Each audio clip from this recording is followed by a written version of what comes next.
सर्वत्र गोविन्दनामसङ्कीर्तनं गोविन्द गोविन्द जानकीकान्तस्मरणं जय जय राम राम। नमः पार्वतीपतये हर हर महा। जय बोल सद्गुरु महाराज की जय। और नामावली पाड़ी तुरंगा। माधव कृष्णा मधुसूदन कृष्णा, माधव कृष्णा मधुसूदन कृष्णा, माधव कृष्णा मधुसूदन कृष्णा, माधव कृष्णा मधुसूदन कृष्णा।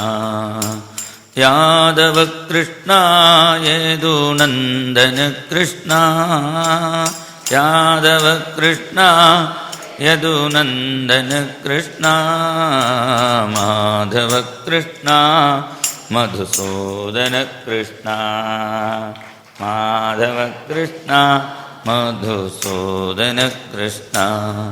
जय राधे जय राधे जय राधे राधे राधे, जय राधे जय राधे जय राधे राधे राधे, जय राधे राधे राधे राधे राधे राधे राधे,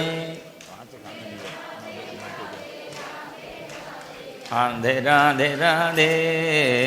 माधव कृष्णा मधुसूदन कृष्णा, माधव कृष्णा मधुसूदन कृष्णा।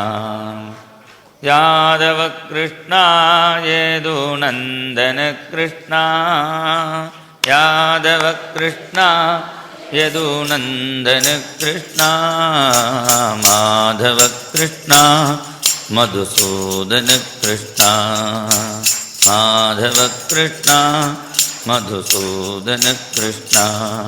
जय राधे जय राधे जय राधे राधे राधे, जय राधे जय राधे राधे, जय राधे राधे राधे राधे राधे राधे राधे, जय राधे राधे राधे राधे राधे राधे राधे। माधव कृष्णा मधुसूदन कृष्णा, माधव कृष्णा मधुसूदन कृष्ण। मनमोहन कृष्णा मनमोहन कृष्ण, राधा मनमोहन कृष्णा, राधा मनमोहन कृष्णा। सर्वत्र गोविन्दनाम संकीर्तनं गोविन्द गोविन्द। नमो नमस्तद्गुरुभ्यो नमो नमः, नमो नमस्तद्गुरुभ्यो नमो नमः। ज्ञानवैराग्यसम्पूर्णान् हरिभक्तिपरायणान् पूर्वाचार्यानहं वन्दे सम्प्रदायप्रवर्तकान्। भगवन्नामसाम्राज्यलक्ष्मी सर्वस्वविग्रहं श्रीमद्बोधेन्द्रयोगीन्द्रदेशिकेन्द्रमुपास्महे। कलिकालोचितं धर्मं नाम संकीर्तनात्मकं निर्णेतुम् अवतीर्णं तं प्रेमिकं सद्गुरुं भजे। प्रेमिकेन्द्रगुरोः कीर्तिं दिक्षु सर्वासु कीर्तयन्, यः सञ्चरति लोकेऽस्मिन् कृष्णदासात्मजं भजे। नामकीर्तनमात्रेण सुप्रसन्नं कृपानिधिं भक्तकोलाहलं वन्दे भक्ताभीष्टफलप्रदं। जन्माद्यस्य यतोऽन्वयादितरतश्चार्थेष्वभिज्ञस्वराट्, तेने ब्रह्महृदाय आदिकवये मुह्यन्ति यत्सूरयः। तेजो वार्यमृदां यथा विनिमयो यत्र त्रिसर्गो मृषा, धाम्ना स्वेन सदा निरस्तकुहकं सत्यं परं धीमहि। योगीन्द्राय नमस्तस्मै शुकाय ब्रह्मरूपिणे, संसारसर्पदष्टं यो विष्णुरातममोमुच। भवे भवे यथा भक्तिः पादयोस्तव जायते, तथा कुरुष्व देवेश नाथस्त्वं नो यतः प्रभो। नाम संकीर्तनं यस्य सर्वपापप्रणाशनं, प्रणामो दुःखशमनः तं नमामि हरिं परं। സ്മൃതി സകലകല്യാണഭാജനം യത്ര ജായത്തെ പുരുഷസ്തമജം നിത്യം വ്രജാമി ശരണം ഹരിം. ഭൂതൈർമഹദ്ഭിര്യയിമാഃ പുരോ വിഭുഃ നിർമായശേതേ യദമൂഷു പൂരുഷഃ. ഭുങ്ക്തേ ഗുണാൻ ഷോഡശ ഷോഡശാത്മകഃ സോലങ്കൃഷിഷ്ട ഭഗവാൻ വചാംസി മേ. ഹയഗ്രീവ ഹയഗ്രീവ ഹയഗ്രീവേതി യോ വദേത് തസ്യ നിസ്സരതേ വാണി ജഹ്നുകന്യാപ്രവാഹവത്. യോऽന്തഃ പ്രവിശ്യ മമ വാചമിമാം പ്രസുപ്താം സഞ്ജീവയത്യഖിലശക്തിധരസ്വധാംനാ. അന്യാംശ്ച ഹസ്തചരണശ്രവണത്വഗാദീൻ പ്രാണാന്നമോ ഭഗവതേ പുരുഷായ തുഭ്യം. ഇന്ദുകുന്ദതുഷാരാഭ ഭക്തചിത്താനുവർത്തിനി വാണീ മേ രസനാരംഗേ കരോതു നടനം സദാ. സർവത്ര ഗോവിന്ദനാമ സങ്കീർത്തനം ഗോവിന്ദ ഗോവിന്ദ. ജയ് ബോൾ സദ്ഗുരു മഹാരാജ് കി ജയ്. ശ്രീമദ് ഭാഗവതാഖ്യോയം പ്രത്യക്ഷ കൃഷ്ണയേവ ഹി. പ്രത്യക്ഷ കൃഷ്ണസ്വരൂപമായ ഭാഗവതത്തിൽ ഇപ്പോൾ നമ്മൾ ഏകാദശസ്കന്ധത്തിൽ കടന്നു വന്നിരിക്കുന്നു. ഏകാദശസ്കന്ധത്തിൽ ഭാഗവതം തന്നെ കൃഷ്ണസ്വരൂപമായി വർണ്ണിക്കുമ്പോൾ മന ഏകാദശ സ്മൃത, ശ്രീകൃഷ്ണൻ്റെ മനസ്സാണ് ഏകാദശസ്കന്ധം. അത് ഏകാദശം 11ാമത്തെ ഇന്ദ്രിയമാണ് മനസ്സ്. ആ മനസ്സ് നേരാക്കാൻ വേണ്ടിയാണ് ഈ ഏകാദശസ്കന്ധം. കൂടുതൽ മനോവിഷയങ്ങളെക്കുറിച്ചാണ് ഈ ഏകാദശസ്കന്ധത്തിൽ പരാമർശിക്കുന്നു. പിന്നെ ശ്രീകൃഷ്ണൻ്റെ സ്വരൂപമായി വർണ്ണിക്കുമ്പോൾ ഏകാദശസ്കന്ധം ഏകാദശസ്തു ഉത്തമാംഗം. നമ്മുടെ ശരീരത്തിൽ പ്രധാന അംഗമാണ് തല. അതുകൊണ്ടാണ് തലയ്ക്ക് ഉത്തമാംഗം. ബാക്കിയെല്ലാം മധ്യമ അംഗമാണ്. കാരണം പ്രധാനമായ 5 ജ്ഞാനേന്ദ്രിയങ്ങളും ഈ തലയിലാണ് ഇരിക്കുന്നത്. അതുപോലെ കൂടുതൽ ജ്ഞാനത്തെ കൊടുക്കുന്ന സ്കന്ധമാണ് ഏകാദശസ്കന്ധം. പിന്നെ ഗുരുനാഥൻ പറയുമ്പോൾ ഏകാദശസ്കന്ധം ഭഗവാന്റെ കിരീടമായി വർണ്ണിക്കും. കിരീടത്തിൽ എങ്ങനെയാണോ രത്നങ്ങൾ, അതുപോലെയാണ് ഈ ഭാഗവത ഏകാദശസ്കന്ധത്തിൽ കൂടുതൽ ഉപദേശരത്നങ്ങൾ ഇവിടെ വർണ്ണിക്കുന്നു. അതിൽ 22ാമത്തെ അധ്യായത്തിൽ ഭഗവാൻ മനസ്സുകൊണ്ടാണ് എല്ലാവരും ദുഃഖിക്കുന്നതൊക്കെ വർണ്ണിക്കുന്നുണ്ട്. ഇപ്പോൾ സുഖദുഃഖം തന്നെ ഇല്ലേ? ആരെങ്കിലും നമ്മൾ അവമാനം ചെയ്താലും, ക്ഷിപ്ത അവമാനിത അസദ്ഭികി പ്രലബ്ധ, നമ്മളെ വഞ്ചിച്ചാലും, നമ്മളെ അസൂയയോട് നോക്കിയാലും, നമ്മളെ അടിച്ചാലും, കട്ടിയിട്ടാലും, നമ്മുടെ ജീവിതത്തിൽ നിന്നും നമ്മളെ പുറത്തിയാവാ, വൃത്തി പറഞ്ഞാൽ നമ്മൾ എന്തുകൊണ്ട് ജീവിക്കണമോ ആ വൃത്തി തന്നെ ഇല്ലാതാക്കിയാലും, പിന്നെ നമ്മുടെ തലയിൽ നിഷ്ഠിത തുപ്പിയാലും, മൂത്രം ഒഴിച്ചാൽ പോലും ആത്മനാത്മാണമുദ്ധരേ ശ്രേയസ്കാമ കൃച്ഛ്രഗത, എത്ര സങ്കടങ്ങൾ വന്നാലും തന്നെ കൊണ്ട് തന്നെ ഉദ്ധരിക്കണം. ഇത് പറഞ്ഞപ്പോഴാണ് ഭഗവാനോട് ഉദ്ധവൻ പറയുന്നു, സുദുസ്സഹമിതം മന്യേ. ഇത് അത്ര എളുപ്പമല്ലല്ലോ കൃഷ്ണ ഗുരുവായൂരപ്പ. വിദ്വാൻമാർക്ക് പോലും പ്രകൃതിരിഹി ബലീയസി, ഈ പ്രകൃതി ബലീയസ് ആയതുകൊണ്ട് എന്തെങ്കിലും നമ്മൾ ആരെങ്കിലും പറഞ്ഞാൽ അപ്പോൾ തന്നെ നമ്മൾ ദുഃഖിക്കും. പക്ഷേ ഭക്തന്മാർ ദുഃഖിക്കാറില്ല. സാധാരണ പഠിച്ച ആൾക്കാർ പോലും ഇപ്പോൾ വലിയ പഠിച്ച വിദ്വാൻ വരുമ്പോൾ അവർ ഒരാൾ അങ്ങോട്ട് മാറിക്കോളൂ ഒന്ന് പറഞ്ഞാൽ, ഞാൻ വലിയ ആൾ എന്നെ ഇങ്ങനെ മാറിക്കോളൂ പറഞ്ഞല്ലേ എന്ന് സങ്കടം ഉണ്ടാവും. വിദുഷാമപി വിശ്വാത്മന്. പക്ഷേ ഭാഗവതന്മാർ, ഭഗവാനെ ആശ്രയിച്ചവർക്ക് അങ്ങനെ സങ്കടം വരാറില്ല. ഋതേ ത്വദ്ധർമ്മനിരതാൻ ശാന്താംസ്തേ ചരണാലയാണ്. ഹുസൈൻ എന്ന് പേരുള്ള ഒരു മഹാത്മാ ഒരു ഗ്രാമത്തിൽ വന്നപ്പോൾ അദ്ദേഹത്തിന് ചാണക വെള്ളം കൊണ്ടിങ്ങനെ അഭിഷേകം ചെയ്തപ്പോൾ അവമാനിക്കാൻ വേണ്ടി ചെയ്തു. പക്ഷേ അദ്ദേഹം ചെയ്തു, ഭഗവാനെ എന്താ വലിയ കൃപ ചെയ്തു എന്നോടും. പശുവിൻ്റെ ചാണകത്തിൽ കുളിച്ചാൽ സ്കിൻ ഡിസീസൊക്കെ വരാറില്ല. അപ്പം എനിക്ക് കുളിക്കാനാവണില്ലല്ലോ വിചാരിച്ച് ഒരാൾ ഏർപ്പാടൊക്കെ എൻ്റെ തലയിൽ ഒഴിച്ചല്ലേ ഭഗവാനെ, എനിക്ക് താങ്ക്സ് പറഞ്ഞു. അവമാനം ചെയ്യുമ്പോഴും അദ്ദേഹം ഭഗവാനോട് നന്ദി പറഞ്ഞു. ഏകനാഥൻ പേരുള്ള മഹാത്മാവിൻ്റെ തലയിൽ തുപ്പിയ സമയത്തിലും അദ്ദേഹം ഏകനാഥൻ എന്ന പേരുള്ള മഹാത്മാ ഗോദാവരി പുഴയിൽ കുളിച്ചു വന്നു. കുളിച്ചു വരുന്ന സമയത്ത് ഒരു മ്ലേച്ഛൻ വെറ്റിലപ്പാക്കിയിട്ട് മുറുക്കി തുപ്പി. വീണ്ടും പോയി കുളിച്ചു, വീണ്ടും തുപ്പി. ഇങ്ങനെ രാവിലെ 6 മണിക്ക് തുടങ്ങിയത് ഉച്ച 1 മണി വരെ ആയി. ഈ വെറ്റിലപ്പാക്കിയിട്ട് മുറുക്കിയ ആൾക്ക് വായു വേദനിക്കാൻ തുടങ്ങി. ഇദ്ദേഹം കുളിച്ച് വരുന്നുണ്ട്. അവസാനം ചോദിച്ചു, തുപ്പിയ സമയത്തിൽ പോലും നിങ്ങൾക്ക് എന്തിനാ അങ്ങനെ ദേഷ്യം വന്നില്ലല്ലോ? അദ്ദേഹം പറഞ്ഞു, എനിക്ക് ഇന്ന് വലിയ ഭാഗ്യമാണ്. ഈ ഗോദാവരി പുണ്യനദിയിൽ ഞാൻ 1 പ്രാവശ്യമേ കുളിക്കാറൂ എല്ലാ ദിവസവും. നിന്നെ കൊണ്ട് എനിക്ക് 108 പ്രാവശ്യം കുളിക്കാനുള്ള ഭാഗ്യം കിട്ടി. അതാണ് പോസിറ്റീവായി എടുത്തു. തുപ്പിയ സമയത്തിലും അത് അദ്ദേഹം അനുഗ്രഹമായി കണക്കാക്കി. ഇത് ഭാഗവതന്മാർക്ക് പറ്റും. സാധാരണക്കാർക്ക് ആരെങ്കിലും നമ്മളെ ഇങ്ങനെ ചെയ്യുമ്പോൾ പറ്റില്ലേ? അതിനെന്ത് ചെയ്യും? ഇങ്ങനെ സഹിക്കാനുള്ള ആൾക്കാർ ഉണ്ടോ? ഇത് സഹിക്കാൻ പറ്റുമോ? അതാണ് ഉദ്ധവൻ്റെ ചോദ്യം. ആ ചോദ്യത്തിന് മറുപടിയായിട്ടാണ് 23-ാമത്തെ അധ്യായത്തിൽ ഒരു കഥ പറഞ്ഞ് കേൾപ്പിക്കുന്നു ഭഗവാൻ. സയേവമാസംസിത ഉദ്ധവേന ഭാഗവതമുഖ്യേന ദാസാർഗമുഖ്യഃ സഭാജയൻ ഭൃത്യവചോ മുകുന്ദഃ തമാബഭാഷേ ശ്രവണീയവീര്യഃ സയേവം ആസംസിത ഉദ്ധവേന ഭാഗവതമുഖ്യേന.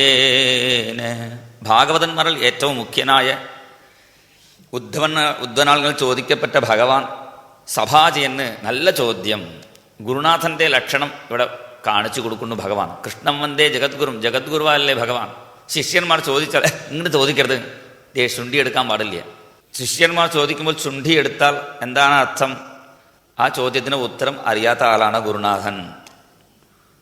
പക്ഷേ ശിഷ്യന്മാർ ചോദിക്കുമ്പോഴും വേണ്ട രീതിയിൽ വേണം ചോദിക്കാം. പരിപ്രശ്നേന സേവ്യ, സമയം നോക്കിയിട്ട് ചോദിക്കണം. അങ്ങനെ ശിഷ്യന്മാർ ചോദിക്കുമ്പോൾ സഭാജിയെന്ന് സന്തോഷിച്ചു ഭഗവാൻ. സന്തോഷിച്ച് ഉദ്ധവനോട് പറയാൻ തുടങ്ങി. ശ്രവണീയവീയ, എത്ര പറഞ്ഞാലും കേട്ട് മതിവരാത്ത നല്ല കഥകളുള്ള ഭഗവാൻ വിളിച്ചു ആദ്യം ഉദ്ധവനെ. ഭാർഗസ്പത്യ സവൈനാത്ര സാധുർവൈ ദുർജനേരിതൈഹി ദുരുക്തൈർഭിന്നമാത്മാനം യസ് സമാധാതുമീശ്വരഃ. അവന്തിദ്വിജൻ്റെ കഥയാണ് ഇവിടെ വർണ്ണിക്കുന്നു. അതുകൊണ്ടാണ് ഞാൻ അവന്തിദ്വിജനായതുകൊണ്ട് ദ്വിജാവന്തി രാഗത്തിൽ പറയാൻ വിചാരിച്ച് തുടങ്ങിയതാണ്. ഭാർഗസ്പത്യ വിളിക്കുമ്പോൾ തന്നെ ഭാർഗസ്പത്യ, ബൃഹസ്പതി ശിഷ്യനെ. ബുദ്ധിക്ക് നല്ല ആളാണ് ബൃഹസ്പതി. ഭഗവാൻ എപ്പോഴും ഉദ്ധവനെ അടുത്ത് വയ്ക്കും. ബുദ്ധിയില്ലാത്ത രാജാവിനല്ലേ മന്ത്രി, ബുദ്ധിയുള്ള മന്ത്രി വേണം. സർവജ്ഞനായ ഭഗവാനൊക്കെ ഒരു മന്ത്രി ആവശ്യമുണ്ടോ? ഉദ്ധവനെ മന്ത്രിയായിട്ട് നിർത്തി ഭഗവാൻ. ഇടയ്ക്കിടയ്ക്ക് ഉദ്ധവനെ ചോദിക്കും, ഇങ്ങനെ ചെയ്യാമോ, ഇങ്ങനെ ചെയ്യാമോ. ഇങ്ങനെ ഉദ്ധവനെ നോക്കാൻ എന്താണ് കാരണം? ഉദ്ധവൻ തന്നെ പറയുന്നുണ്ട്, ഭഗവാന്റെ കാരുണ്യപാത്രം. ഭഗവാൻ അവൻ്റെ കണ്ണുകളിൽ എപ്പോഴും കരുണ വന്നുകൊണ്ടിരിക്കും. ആ കരുണ വേസ്റ്റാവാതെ ഒരു പാത്രത്തിൽ ഇടുന്നത് പോലെയാണ് ഉദ്ധവനെ അടുത്ത് വെച്ചു. അങ്ങനെ ഉദ്ധവൻ ഭഗവാന്റെ അടുത്തിരിക്കാൻ എന്താണ് കാരണം? ഉദ്ധവൻ തന്നെ സ്കാന്ദപുരാണത്തിൽ പറയുന്നു, സാഖ്യായന പ്രസാദാപ്തം ശ്രീമദ് ഭാഗവതം പുര ബൃഹസ്പതിർ ദത്തവാൻമേ തേനാഹം കൃഷ്ണവല്ലഭ. എന്തുകൊണ്ട് കൃഷ്ണവല്ലഭനായി ഉദ്ധവൻ മാറി? കാരണം പറയുന്നു, ഉദ്ധവൻ ഭാഗവതത്തിന് 2 പരമ്പരയാണ്. ഭഗവാൻ ബ്രഹ്മാവിനെ ഉപദേശിക്കുമ്പോൾ ആദിശേഷൻ അത് കേട്ടു. സംകർഷണ ഭഗവാൻ സനത്കുമാരനക്ക് പറഞ്ഞു കൊടുത്തു. സനത്കുമാരൻ സാഖ്യായനക്ക് പറഞ്ഞു കൊടുത്തു. പിന്നെ സാഖ്യായനം ബൃഹസ്പതിക്ക് കൊടുത്തു. അങ്ങനെ ബൃഹസ്പതിയിൽ നിന്നും ഭാഗവതം പഠിച്ച ആളാണ് ഉദ്ധവൻ. അപ്പോൾ ഭാഗവതം പഠിച്ച ആളായാൽ ഭഗവാൻ നമ്മളെ അടുത്ത് വയ്ക്കും. ഭാഗവതം പഠിച്ചോ ഇല്ലയോ, ഭാഗവത പുസ്തകം കയ്യിൽ എടുത്ത് നടന്നാൽ മതി. അവരൊക്കെ ഭഗവാൻ വിളിച്ച് വരുത്തും, എൻ്റെ അടുത്തിരുന്നോളൂ പറയും. അതാണ് ഭാഗവതത്തിൻ്റെ പെരുമ. അങ്ങനെ ബൃഹസ്പതിയിൽ നിന്നും പഠിച്ച ശിഷ്യനെ ദുരുക്തേ ഭിന്നമാത്മാനം. ആരെങ്കിലും നമ്മളെ ചീത്ത പറയുമ്പോൾ സമാധാത്വം, അതൊക്കെ സഹിക്കാൻ പറ്റിയാൽ അവൻ തന്നെയാണ് ഈശ്വരൻ. പിന്നെ പ്രത്യേക ഈശ്വരനെ അന്വേഷിച്ച് പോകണ്ട. കാരണം അത്ര എളുപ്പമില്ല. ആരെങ്കിലും നമ്മളെ ചീത്ത പറയുമ്പോൾ നതഥാ തപ്യത്തെ വിദ്ധഃ പുമാൻ ബാണൈ സുമർമകൈഃ യഥാ തുദന്തി മർമ്മസ്ഥാഃ യസതാം പരുഷേഷവഃ. ബാണങ്ങൾ കൊണ്ട് അടിച്ചാൽ പോലും മർമ്മങ്ങൾക്ക് അത്ര വേദന ഉണ്ടാവാറില്ല. ചില ആളുകൾ ഇങ്ങനെ കുത്തുവാക്കുകൾ പറഞ്ഞാലേ പിന്നെ അത് നതഥാ തപ്പിതെ, അത് താങ്ങാൻ വയ്യ. തിരുവള്ളുവർ തമിഴ്നാട്ടിലെ വലിയ മഹാത്മാവാണ്. എല്ലാ വിഷയം ഒറ്റ വരിയിൽ ചുരുക്കി വർണ്ണിച്ചു അദ്ദേഹം, സൂത്രം പോലെ. അദ്ദേഹം പറയുന്നു, തീയിനാൽ ചുട്ടവട് ഉള്ളാറും ആറാതെ നാവിനാൽ സുട്ടവട്. ഒറ്റ വരിയിൽ ഈ ശ്ലോകത്തിൻ്റെ അർത്ഥം പറഞ്ഞു. തീയിനാൽ സുട്ടവട്, തീ കൊണ്ട് ചൂട് ഉണ്ടായാലും കുറച്ച് കഴിഞ്ഞപ്പോൾ അത് മാറിപ്പോകും. ചില ആളുകൾ നാവ് കൊണ്ട് ചുടും, കുത്തുന്ന വാക്കുകൾ പറഞ്ഞാൽ പിന്നെ അത് ശരീരം നശിക്കുന്നത് വരെ അത് ഓർമ്മയിലുണ്ടാവും. അത്ര ബുദ്ധിമുട്ടാണ് ചില ആളുകളുടെ വാക്കുകൾ. മഹാദേവൻ അതാണ് കാണിക്കുന്നു. മഹാദേവൻ വിഷം കുടിച്ചു പാലാഴി മഥനം ചെയ്യുമ്പോൾ. ആ വിഷം കഴുത്തിൽ വച്ചു, ചന്ദ്രനെ തലയിൽ വച്ചു. എന്താണ് മഹാദേവൻ കാണിക്കുന്നു? ഇതുപോലെ കുത്തുവാക്കുകളാണ് വിഷം. അങ്ങനെ കുത്തുവാക്കുകൾ പുറത്ത് പറയണ്ട, കഴുത്തിൽ വെച്ചാൽ മതി. നിങ്ങളുടെ കഴുത്തിൽ തന്നെ വെച്ചോളൂ. നല്ല വാക്ക് മാത്രം പുറത്ത് പറഞ്ഞാൽ മതി. അതാണ് ചന്ദ്രനെ തലയിൽ വെച്ചു, വിഷത്തിനെ കഴുത്തിൽ അടക്കി വെച്ചു. ഇതിനെ ഒരു കഥ പറയാം, കേട്ടോളൂ. കഥയന്തി മഹത് പുണ്യം ഇതിഹാസമിഹോദ്ധവാ തമഹം വർണ്ണയിഷ്യാമി നിബോധ സുസമാഹിതഃ. ശ്രദ്ധയോട് കേൾക്കൂ, സമാഹിതനായി കേൾക്കൂ. ഉദ്ധവനോട് പറയുന്നു, നമ്മളോട് പറയുന്നു ഭഗവാൻ.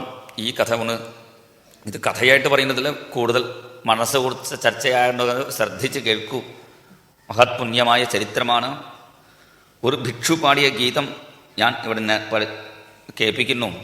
അവന്തി ദേശത്തിൽ അവന്തിഷു ദ്വിജ കശ്ചിത് ആസീദാഢ്യതമശ്രിയാ വാർത്താവൃത്തി കദർയസ്തു കാമീ ലുബ്ധോതി കോപനഃ. അവന്തിഷു ദ്വിജ കശ്ചിത്. അവന്തി ദേശം, അവന്തി പറയുമ്പോൾ തന്നെ 7 പുണ്യക്ഷേത്രങ്ങളിൽ മുക്തി കൊടുക്കുന്ന 7 പുണ്യക്ഷേത്രങ്ങളുണ്ട്. അയോധ്യ, മഥുര, മായ, കാശി, കാഞ്ചി, അവന്തിക, പുരി, ദ്വാരവതി. ഈ 7 ക്ഷേത്രം മുക്തിദായകമായ ക്ഷേത്രം. സപ്തൈതേ മോക്ഷദായകാഹ, ദായികാഹ എന്ന് പറയുന്നുണ്ട്. എന്തുകൊണ്ട് ഈ 7 നഗരങ്ങൾക്കും മോക്ഷം കൊടുക്കാനുള്ള ഒരു കഴിവ് ഉണ്ടായി ചോദിച്ചാൽ, കൃഷ്ണൻ്റെ സംബന്ധമുള്ളതാണ് ഈ 7 നഗരമും. അയോധ്യ രാമൻ്റെ അവതാര സ്ഥലം. കൃഷ്ണൻ രാമനായി ജനിച്ച സ്ഥലം അയോധ്യ. മഥുര കൃഷ്ണൻ നേരെ അവതരിച്ച സ്ഥലം. മായ പറഞ്ഞാൽ ഹരിദ്വാർ. ഭഗവാന് ബദ്രിനാരായണനെ കാണാൻ പോകാനുള്ള വഴിയായതുകൊണ്ട് ഹരിദ്വാർ അതിന് പേര്. പിന്നെ കാശിയിൽ ബിന്ദുമാധവൻ, അതേപോലെ മഹാദേവൻ. കാഞ്ചിയിൽ വരദരാജ പെരുമാൾ, അതേപോലെ ഏകാംബര. എല്ലാ ക്ഷേത്രങ്ങളും ഒരു വിഷ്ണു ശിവക്ഷേത്രം രണ്ടും നമുക്ക് അവിടെ കാണാം. പിന്നെ അവന്തിക. ഈ അവന്തിയിൽ എന്താണെന്ന് ചോദിച്ചാൽ അവിടെ പോയി കൃഷ്ണൻ പഠിച്ച സ്ഥലം. തൻ്റെ പാഠശാല അനുഭവത്തിൽ കിട്ടിയ ഒരു കഥയാണ് ഇവിടെ വർണ്ണിക്കുന്നു ഭഗവാൻ. പിന്നെ ദ്വാരവതിപുരി, ഭഗവാൻ രാജ്യഭരണം നടത്തിയ സ്ഥലം. ആ അവന്തി ദേശത്തിൽ നല്ല ആഢ്യനായ ഒരു ബ്രാഹ്മണൻ ഉണ്ടായിരുന്നു. വാർത്താവൃത്തി കദരീയസ്തു കാമീ ലുബ്ധോതി കോപനഃ. ഈ ബ്രാഹ്മണൻ ബിസിനസ് ചെയ്തിരുന്നു. സാധാരണ ബ്രാഹ്മണന്മാർക്ക് അതൊക്കെ പാടില്ല, അത് വൈശ്യന്മാരുടെ തൊഴിലാണ്. ഇപ്പോൾ എല്ലാവരും ബിസിനസ് ചെയ്യാൻ വേണ്ടി വരുന്നു, പണം കിട്ടാൻ വേണ്ടി. ലുബ്ധ വെച്ചാൽ എത്ര കിട്ടിയാലും മതി വരാത്ത ആളാണ്. അതികോപനഃ, ഭയങ്കര കോപിഷ്ടൻ. കൂടുതൽ കോപമുള്ളവരുടെ അടുത്ത് ആളും വരാറില്ല. കാരണം ഇങ്ങനെ ചുണ്ടിയെടുത്താൽ അടുത്ത് വരില്ലല്ലോ. അപ്പോൾ നമ്മൾ പ്രിയമായിട്ട് സംസാരിക്കുമ്പോൾ മാത്രമേ എല്ലാം നമ്മുടെ അടുത്ത് വരും. കുറച്ച് പണം തരുമോ എന്ന് കടം ചോദിക്കും. എപ്പോഴും ചുണ്ടിയെടുത്താൽ കടം മേടിക്കാൻ ആൾ വരാറേ ഇല്ലേ. ഇതൊക്കെ പഠിച്ച ആളാണ് ഇദ്ദേഹം. അദ്ദേഹം ഒരു ആളെ പോലും വേണ്ട രീതിയിൽ നോക്കിയിട്ടില്ല. ജ്ഞാതയോ അതിഥയസ്തസ്യേ വാങ്മാത്രേനാപിനാർച്ചിതാഃ. ആ വഴി കൂടി വരുന്നവർ ആ ബ്രാഹ്മണൻ്റെ വീട്ടിൽ തിന്നയിൽ നിന്നപ്പോൾ ഇവിടെ പോയിക്കൊള്ളുന്നു. വരുന്നവരുടെ വീട്ടിൽ തിന്നയിൽ ഇരിക്കാൻ പോലും സമ്മതിക്കാറില്ല. വലിയ ബിസിനസ് നടത്തിയാലും ഒരു ചെറിയ കട വച്ചിട്ടുണ്ട്. അന്നത്തെ വരുമാനം കൊണ്ട് അന്നത്തെ ജീവിതം നടക്കാം. ഭക്ഷണം കഴിക്കാണ്. പിന്നെ നല്ല ഭക്ഷണം കഴിക്കാറും ഇല്ല അദ്ദേഹം. തലയിൽ എണ്ണ തേക്കാറേ ഇല്ല. എണ്ണ തേച്ചാൽ പിന്നെ വെളിച്ചെണ്ണ വാങ്ങാൻ ചിലവ് വേണ്ടി വരില്ലേ? നല്ല മുണ്ട് കൊടുത്താറില്ലേ? നല്ല ഭക്ഷണം കഴിക്കാറില്ലേ? കുട്ടികൾക്കും ഭാര്യയ്ക്കും ഒരാൾക്കും ഒന്നും കൊടുക്കില്ലേ? വാങ്മാത്രേ നാപ്പി നാർച്ചിതാഹ, വാക്കുകൊണ്ട് പോലും ഒരാൾ പൂജിച്ചിട്ടില്ല. ഇതുകൊണ്ട് വേണ്ട രീതിയിൽ പത്നി പുത്രന്മാർക്ക് പട്ടുപുടവയും നെക്ലസ് ഇങ്ങനെയൊക്കെ സാധനം വാങ്ങി കൊടുത്താലേ അവർ ഇങ്ങോട്ട് നല്ല കാപ്പി ഇങ്ങോട്ട് തരും. അവർക്ക് ഒന്നും കൊടുത്തില്ലെങ്കിൽ അവർ ഒന്നും കൊടുക്കില്ല. അപ്പോൾ ദുശീലസ്യ കദരീയസ്യ ദുഹ്യന്തേ പുത്രബാന്ധവാഹ, അവരുടെ ഭാര്യ കുട്ടികൾ പോലും ഇദ്ദേഹത്തിനോട് ദേഷ്യമുണ്ടായി. യക്ഷവിത്തനെ പോലെ അദ്ദേഹം തസ്സൈവം യക്ഷവിത്തസ്യ, യക്ഷവിത്ത പിന്നെ പിന്നിലും പറയുന്നുണ്ട് 24ാമത്തെ ശ്ലോകത്തിലും യക്ഷവിത്ത പതത്യത, ഭൂതം കാത്ത ധനം. ഇങ്ങനെ ഒരു കഥ ഉണ്ട്. രാമകൃഷ്ണ പരമഹംസൻ പറഞ്ഞ കഥയാണ്, എല്ലാവർക്കും അറിയാം, എന്നാൽ ചുരുക്കി പറയാം. ഒരു മരത്തിൻ്റെ ആൽത്തറയിൽ ഒരു ഭൂതം ഉണ്ടായിരുന്നു. അത് ആ വഴിക്കിട്ട് പോകുന്ന എല്ലാവരോടും ചോദിക്കും, 7 ഭരണി സുവർണം വേണോ, 7 ഭരണി സുവർണം വേണോ, സുവർണം വേണോ ചോദിച്ചാൽ അത് കേൾക്കാത്ത ചില ആളുകൾ അങ്ങ് പോകും. ഒരു രാജാവിനെ ക്ഷൗരം ചെയ്യുന്ന ഒരു നാവിതൻ ഇത് കേട്ടപ്പോൾ സുവർണം വേണം പറഞ്ഞു. വേണമെങ്കിൽ ഈ ആൽത്തറയുടെ അടിയിൽ വച്ചിട്ടുണ്ട്, എടുത്തോളൂ. കേട്ടോ, 7 ഭരണി സുവർണം കണ്ടു. പക്ഷേ 7ാമത്തെ ഭരണിയിൽ മാത്രം 1/4 ഭാഗം മാത്രമേ സുവർണം ഉണ്ടായിരുന്നു. അവൻ വിചാരിച്ചു, എന്നാലും ഇത് 7ാമത്തെ ഭരണി നിറച്ചാൽ കൊള്ളാം തീരുമാനിച്ചു. തൻ്റെ സ്വത്ത് മുഴുവനും വിറ്റു, അത് സുവർണമാക്കി അതിലിട്ടു. ഇന്നും വീണ്ടും അത് 1/4 ഭരണിയേ കഴിയുള്ളൂ, മുഴുവനും ആവണില്ല. പിന്നെ രാജാവോട് പറഞ്ഞു, എനിക്ക് ശമ്പളം പോരാ, കുറച്ചുകൂടി. രാജാവ് 100 കൊടുത്തിരുന്നു, പോരാ 500 വേണം. 500 കൊടുത്തു. എന്തായാലും നമുക്ക് സേവ ചെയ്യുന്ന ആളല്ലേ. പിന്നെ അടുത്ത മാസം 1000 വേണം പറഞ്ഞു. രാജാവോട് പിന്നെ അടുത്ത ആൾക്കാരുടെ കടം മേടിച്ച് സ്വത്ത് മുഴുവൻ വിറ്റ്, വീട് വിറ്റ്, എല്ലാം പണവും എടുത്ത് ആ ഭരണിയിൽ ഇട്ടിട്ടും ആ ഭരണി നിറയുന്നില്ല. ഇങ്ങനെ ആകുമ്പോഴാണ് രാജാവ് ചോദിച്ചു, പണ്ടൊക്കെ നീ വരുമ്പോൾ വളരെ സന്തോഷത്തോടെ വരും, ഇപ്പോൾ എന്താ പണം നിനക്ക് കൂടുതൽ ശമ്പളം 1000 2000 പണം ശമ്പളം കൊടുക്കുന്നുണ്ട്, പിന്നെ ഇടയ്ക്ക് ഞാൻ കൊടുക്കുന്നുണ്ട്, എന്ത് ചെയ്യുന്നു? ഭൂതം സുവർണഭരണി മേടിച്ചോ ചോദിച്ചപ്പോൾ ഈ നാവിധം ചോദിച്ചു, അത് നിങ്ങൾക്ക് അറിയാമോ? സാധാരണ ആ ഭരണി മേടിച്ചവർക്ക് ഇങ്ങനെ ആവുള്ളൂ, പിന്നെ അവർക്ക് ശാന്തി കിട്ടാറില്ല. അതാണ് ആ 7ാമത്തെ ഭരണി നിറയ്ക്കാൻ വേണ്ടിയാണ് ഇത്രയും ഞാൻ ബുദ്ധിമുട്ടി പറഞ്ഞപ്പോൾ ആ ഭൂതത്തോട് പറഞ്ഞോളൂ, വീണ്ടും അവിടെ തന്നെ വെച്ചോളാം, പഴയ രീതിയിൽ ജീവിച്ചോളാം പറഞ്ഞാലേ നീ ജീവിക്കാൻ പറ്റൂ. അങ്ങനെ തിരിച്ചു കൊടുത്തു. ഒരു കഥ പറയാറുണ്ട്. അങ്ങനെ യക്ഷവിത്ത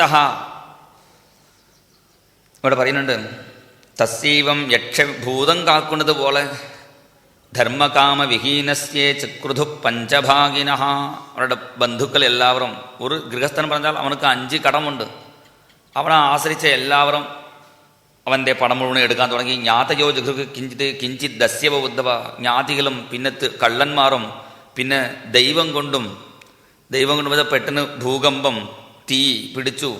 അങ്ങനെ തീ പിടിച്ചപ്പോൾ കുറച്ച് ധനം നഷ്ടപ്പെട്ടു, വെള്ളപ്പൊക്കം കൊണ്ടുപോൽ കുറച്ച് ധനം നഷ്ടപ്പെട്ടു, കാളം കൊണ്ട് കുറച്ച് നഷ്ടപ്പെട്ടു. ബ്രഹ്മബന്ധോഹോ നൃപാർത്ഥിവാത്ത്, രാജാവ് ഇടയ്ക്ക് ടാക്സ് പിടിച്ച് പണം മുഴുവനും കൊണ്ടുപോയി. പിന്നെ എല്ലാം പോയി. സയേവം ദ്രവ്യേനഷ്ടേ, കയ്യിൽ പണം ഉണ്ടാവുമ്പോൾ മാത്രമേ ബന്ധുക്കൾ ഉണ്ടാവൂ. ഇപ്പോൾ പണം പോയപ്പോൾ ഭാര്യയെ കുട്ടികൾ എല്ലാവരും ഉപേക്ഷിച്ചു. അവസാനം അദ്ദേഹം പറഞ്ഞു, സചാഹേദം അഹോ കഷ്ടം വൃഥാത്മാമേനു താപിതഃ ന ധർമായ ന കാമായ യസ്യാർത്ഥായ ഈദൃശഃ. ധനത്തിൻ്റെ പ്രയോജനം 3 ഉള്ളൂ, ദാനം, ഭോഗോ, നാശഃ. ഒന്ന് ദാനം ചെയ്യാം, പരലോക സൗഖ്യം നമുക്ക് അനുഭവിക്കാം. ഇഹലോകത്തിൽ സുഖമായിട്ട് ജീവിക്കാം, അടിപൊളി ജീവിതം, നല്ല കാറ് വാങ്ങി നല്ല വേണ്ട രീതിയിൽ അനുഭവിക്കാം. സ്വയം അനുഭവിക്കാതെ അടുത്തവർക്കും കൊടുക്കാതെ ചേർത്ത് വയ്ക്കുന്നത് മുഴുവനും വേസ്റ്റാവും. പ്രായേണ അർത്ഥ കദറിയാണാം, ഈ കൃപണന്മാരുടെ ഈ ധനം മുഴുവനും അവർക്ക് സുഖമില്ലേ. ഇഹച ആത്മോപതാപായ, ഇവിടെ ഇരിക്കുമ്പോഴും അവർ അനുഭവിക്കാതെ ചേർത്ത് വയ്ക്കും. മരിച്ച ശേഷവും അവർക്ക് നരകമേ കിട്ടുള്ളൂ. എന്താണ് കാരണം? നമ്മൾ ചേർത്ത് വെച്ച പൈസ കൊണ്ട് വേറെ ആൾ പാപം ചെയ്തു കഴിഞ്ഞാൽ, ഇപ്പം നമ്മൾ വേറെ ആൾക്ക് ദാനം ചെയ്ത് ബാങ്കിൽ ഇട്ട് വെച്ചോ, നമ്മളെ പുത്രനോ പേരക്കുട്ടി അതെടുത്ത് മദ്യം കുടിച്ചാലോ ചൂത് കളിച്ചാലോ അടുത്തവരെ ദ്രോഹിച്ചാലോ ഈ പാപമൊന്നും ചേർത്ത് വെച്ച ആൾക്കാണ് കിട്ടും. ഇയാൾ ചേർത്ത് വെച്ച കൊണ്ടത്തിൽ ഇയാൾ പാപം ചെയ്തു. അപ്പോൾ മൃതസ്യ നരകായച്ച. അപ്പോൾ എന്ത് ചെയ്യണം? കിട്ടിയ പണം വേണ്ട രീതിയിൽ ഉപയോഗിക്കാം. ഗുരുനാഥൻ പറയാറുണ്ട്, പണം 3 വിധത്തിലാണ്: ലക്ഷ്മി, മഹാലക്ഷ്മി, അലക്ഷ്മി. ഇങ്ങനെ 3 വിധം പണം. അത് ലക്ഷ്മിയായിട്ട് കിട്ടുന്ന പണം നമ്മുടെ കുടുംബത്തിലെ ചിലവാകും. മഹാലക്ഷ്മിയായിട്ട് കിട്ടുന്ന പണം മാത്രമേ ഇതുപോലെ സത്സംഗ തത്വസമീക്ഷാ സത്രത്തിനും അന്നദാനത്തിനും നവീകരണ കളശത്തിനും ഇങ്ങനെയൊക്കെ സത്കർമ്മത്തിന് ചിലവാകുന്ന പണമൊക്കെ മഹാലക്ഷ്മിയാണ്. ചില പണം അലക്ഷ്മിയായിട്ട് പോകുന്നു. അത് വെറുതെ ഇങ്ങനെ മുറുക്കാനും പുകവലിക്കാനും മദ്യം, ചൂതുകളി ഇങ്ങനെയൊക്കെ പോവും. അപ്പോൾ അതാണ് ദോഷം. പണത്തിന് നമ്മൾ ദാനം ചെയ്യണം. അതാണ് ദോഷേണ ഭവേത് ദരിദ്ര, ദാരിദ്ര്യദോഷേണ കരോതി പാപം, പാപാദവശ്യം നരകം പ്രയാതി, പുനർദരിദ്ര പുനരേവ പാപി. അങ്ങനെയാണ് പറയുന്നു. അതാണ് ദോഷേണ. എന്തുകൊണ്ട് നമ്മൾ ദരിദ്രനായിട്ട് ഈ ജന്മത്തിൽ ജനിച്ചു ചോദിച്ചാൽ കഴിഞ്ഞ ജന്മത്തിൽ ഒരാൾക്കും കൊടുത്തിട്ടില്ല. അതാണ് ദോഷേണ ഭവേത് ദരിദ്ര. ഒരു മഹാത്മാവോട് ഒരാൾ ചോദിച്ചു, എൻ്റെ അടുത്ത വീട്ടുകാരനും ഞാനും ഒരേപോലെ തന്നെ ജനിച്ചു, 2 പേർക്കും ഒരേ നക്ഷത്രം, ഒരേ തീയതി, ഒരേ ഡേറ്റ് ഓഫ് ബർത്താണ്, ഒരേ സമയത്തിലാണ് ജനിച്ചത്, 2 പേരും ഒപ്പം സ്കൂളിലേക്ക് പോയി, ഒപ്പം പഠിച്ചു, എല്ലാം ചെയ്തു. പക്ഷേ അയാൾക്ക് വലിയ ബംഗ്ലാ, 2 കാറ്, എനിക്ക് ഒന്നുമില്ല, കഴിക്കാൻ പോലില്ല. 2 പേരും ഒരേപോലെ ജനിച്ച് പഠിച്ചിട്ട് എങ്ങനെ ഇത്ര വലിയ വ്യത്യാസം വരാൻ കാരണം? അപ്പോൾ ഭഗവാനക്ക് എന്നോട് കരുണയില്ലല്ലോ.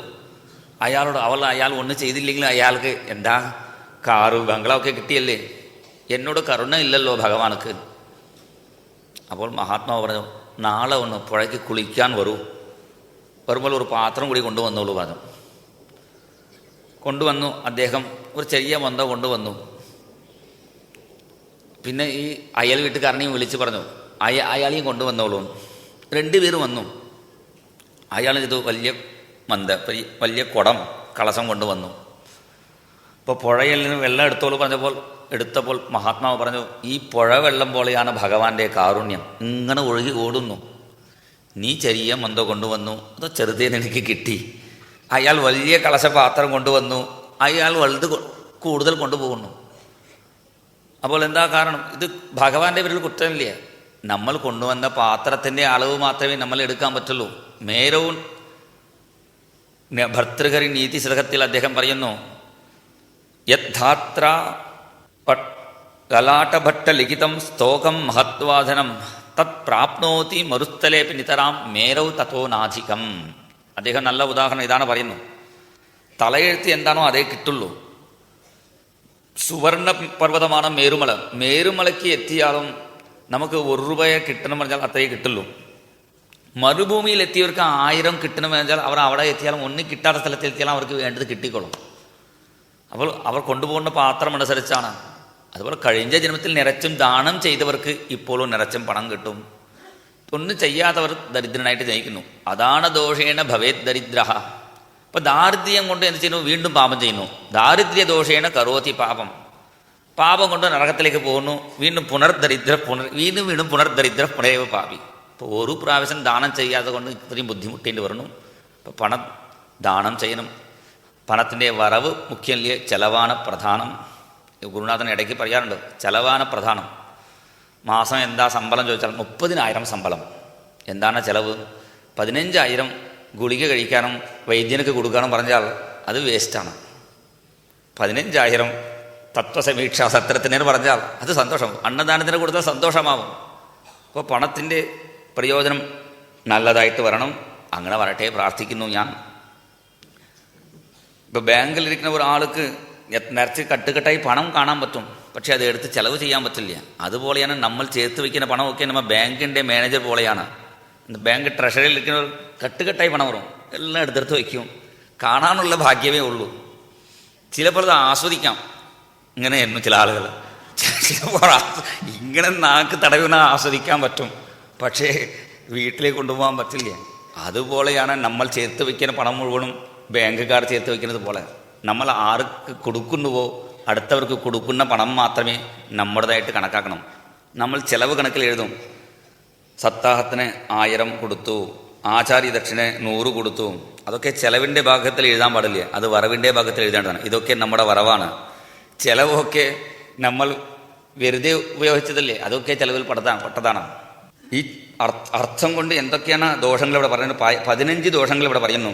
അർത്ഥസ്യ സാധനേ സിദ്ധേ ഉത്കർഷേ രക്ഷണേ വ്യയേ നാശ ഉപഭോഗ ആയാസസ്ത്രാസശ്ചിന്താ ഭ്രമോ നൃണാം സ്ഥേയം ഹിംസ അനൃതം ദംഭ കാമക്രോധസ്മയോ മദഃ ഭേദോ വൈരം അവിശ്വാസഃ സംസ്പർദ്ധാ വ്യസനാനി ച ഏതേ 15 അനർത്ഥാഃ അർത്ഥമൂലാമതാ നൃണാം.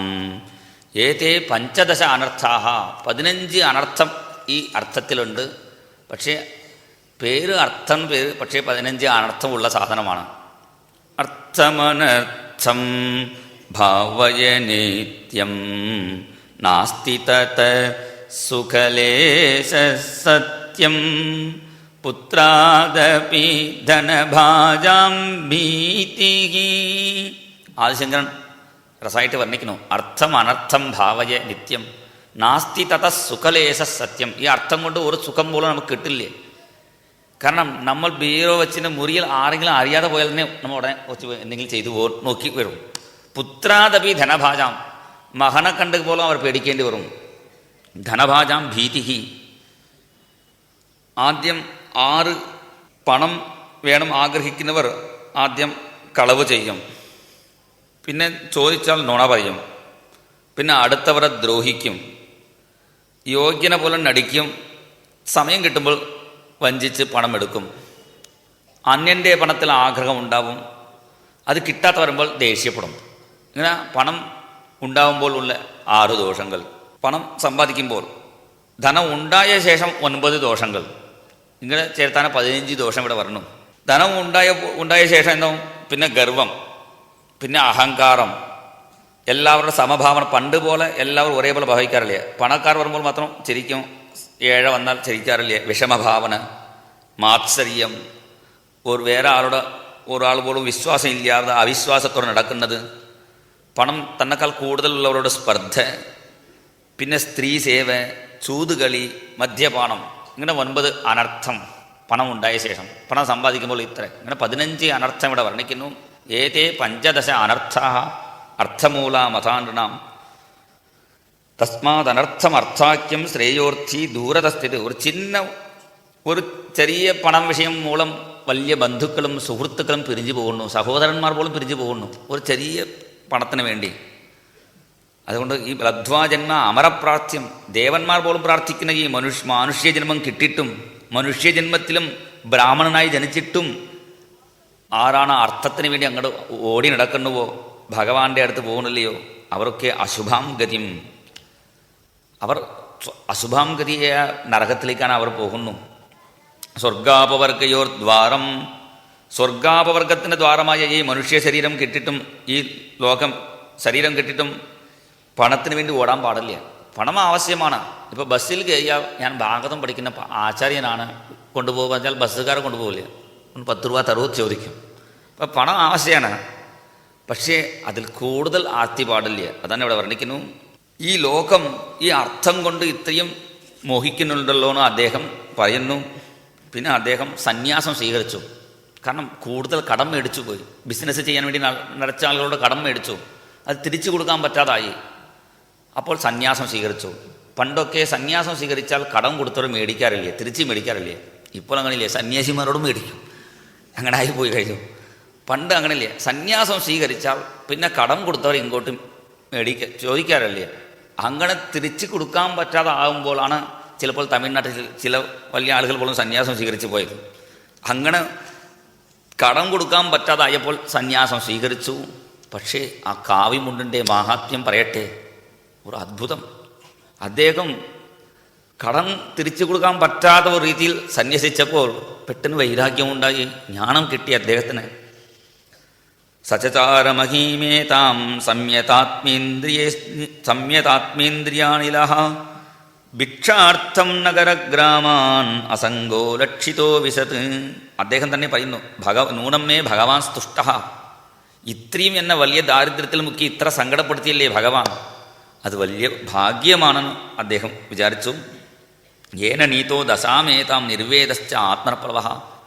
ഇനി ബാക്കിയുള്ള കാലം മുഴുവനും ഈ ശരീരത്തിന് സങ്കടം വരുത്തും. ഈ ശരീരസുഖത്തിന് വേണ്ടിയല്ലേ ഇത്ര പണം മേടിച്ചത്? കിട്ടുന്ന സ്ഥലത്തിൽ കിടക്കാം, കിട്ടുന്നത് കഴിക്കാം. അങ്ങനെയൊക്കെ അദ്ദേഹം അപ്രമത്തോ അഖിലസ്വാർത്ഥേ യതിസ്യാത് സിദ്ധ ആത്മനി.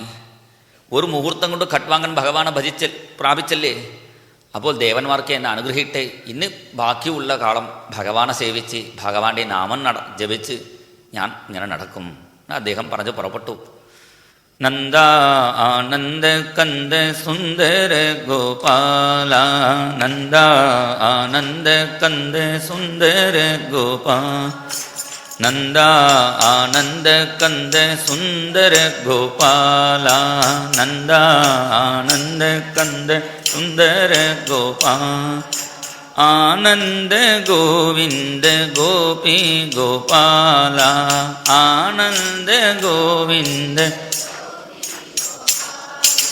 നന്ദ ആനന്ദ കന്ദ സുന്ദര ഗോപാല, നന്ദ ആനന്ദ കന്ദ സുന്ദര ഗോപാല, ഹേ മാധവ ഹേ കേശവ,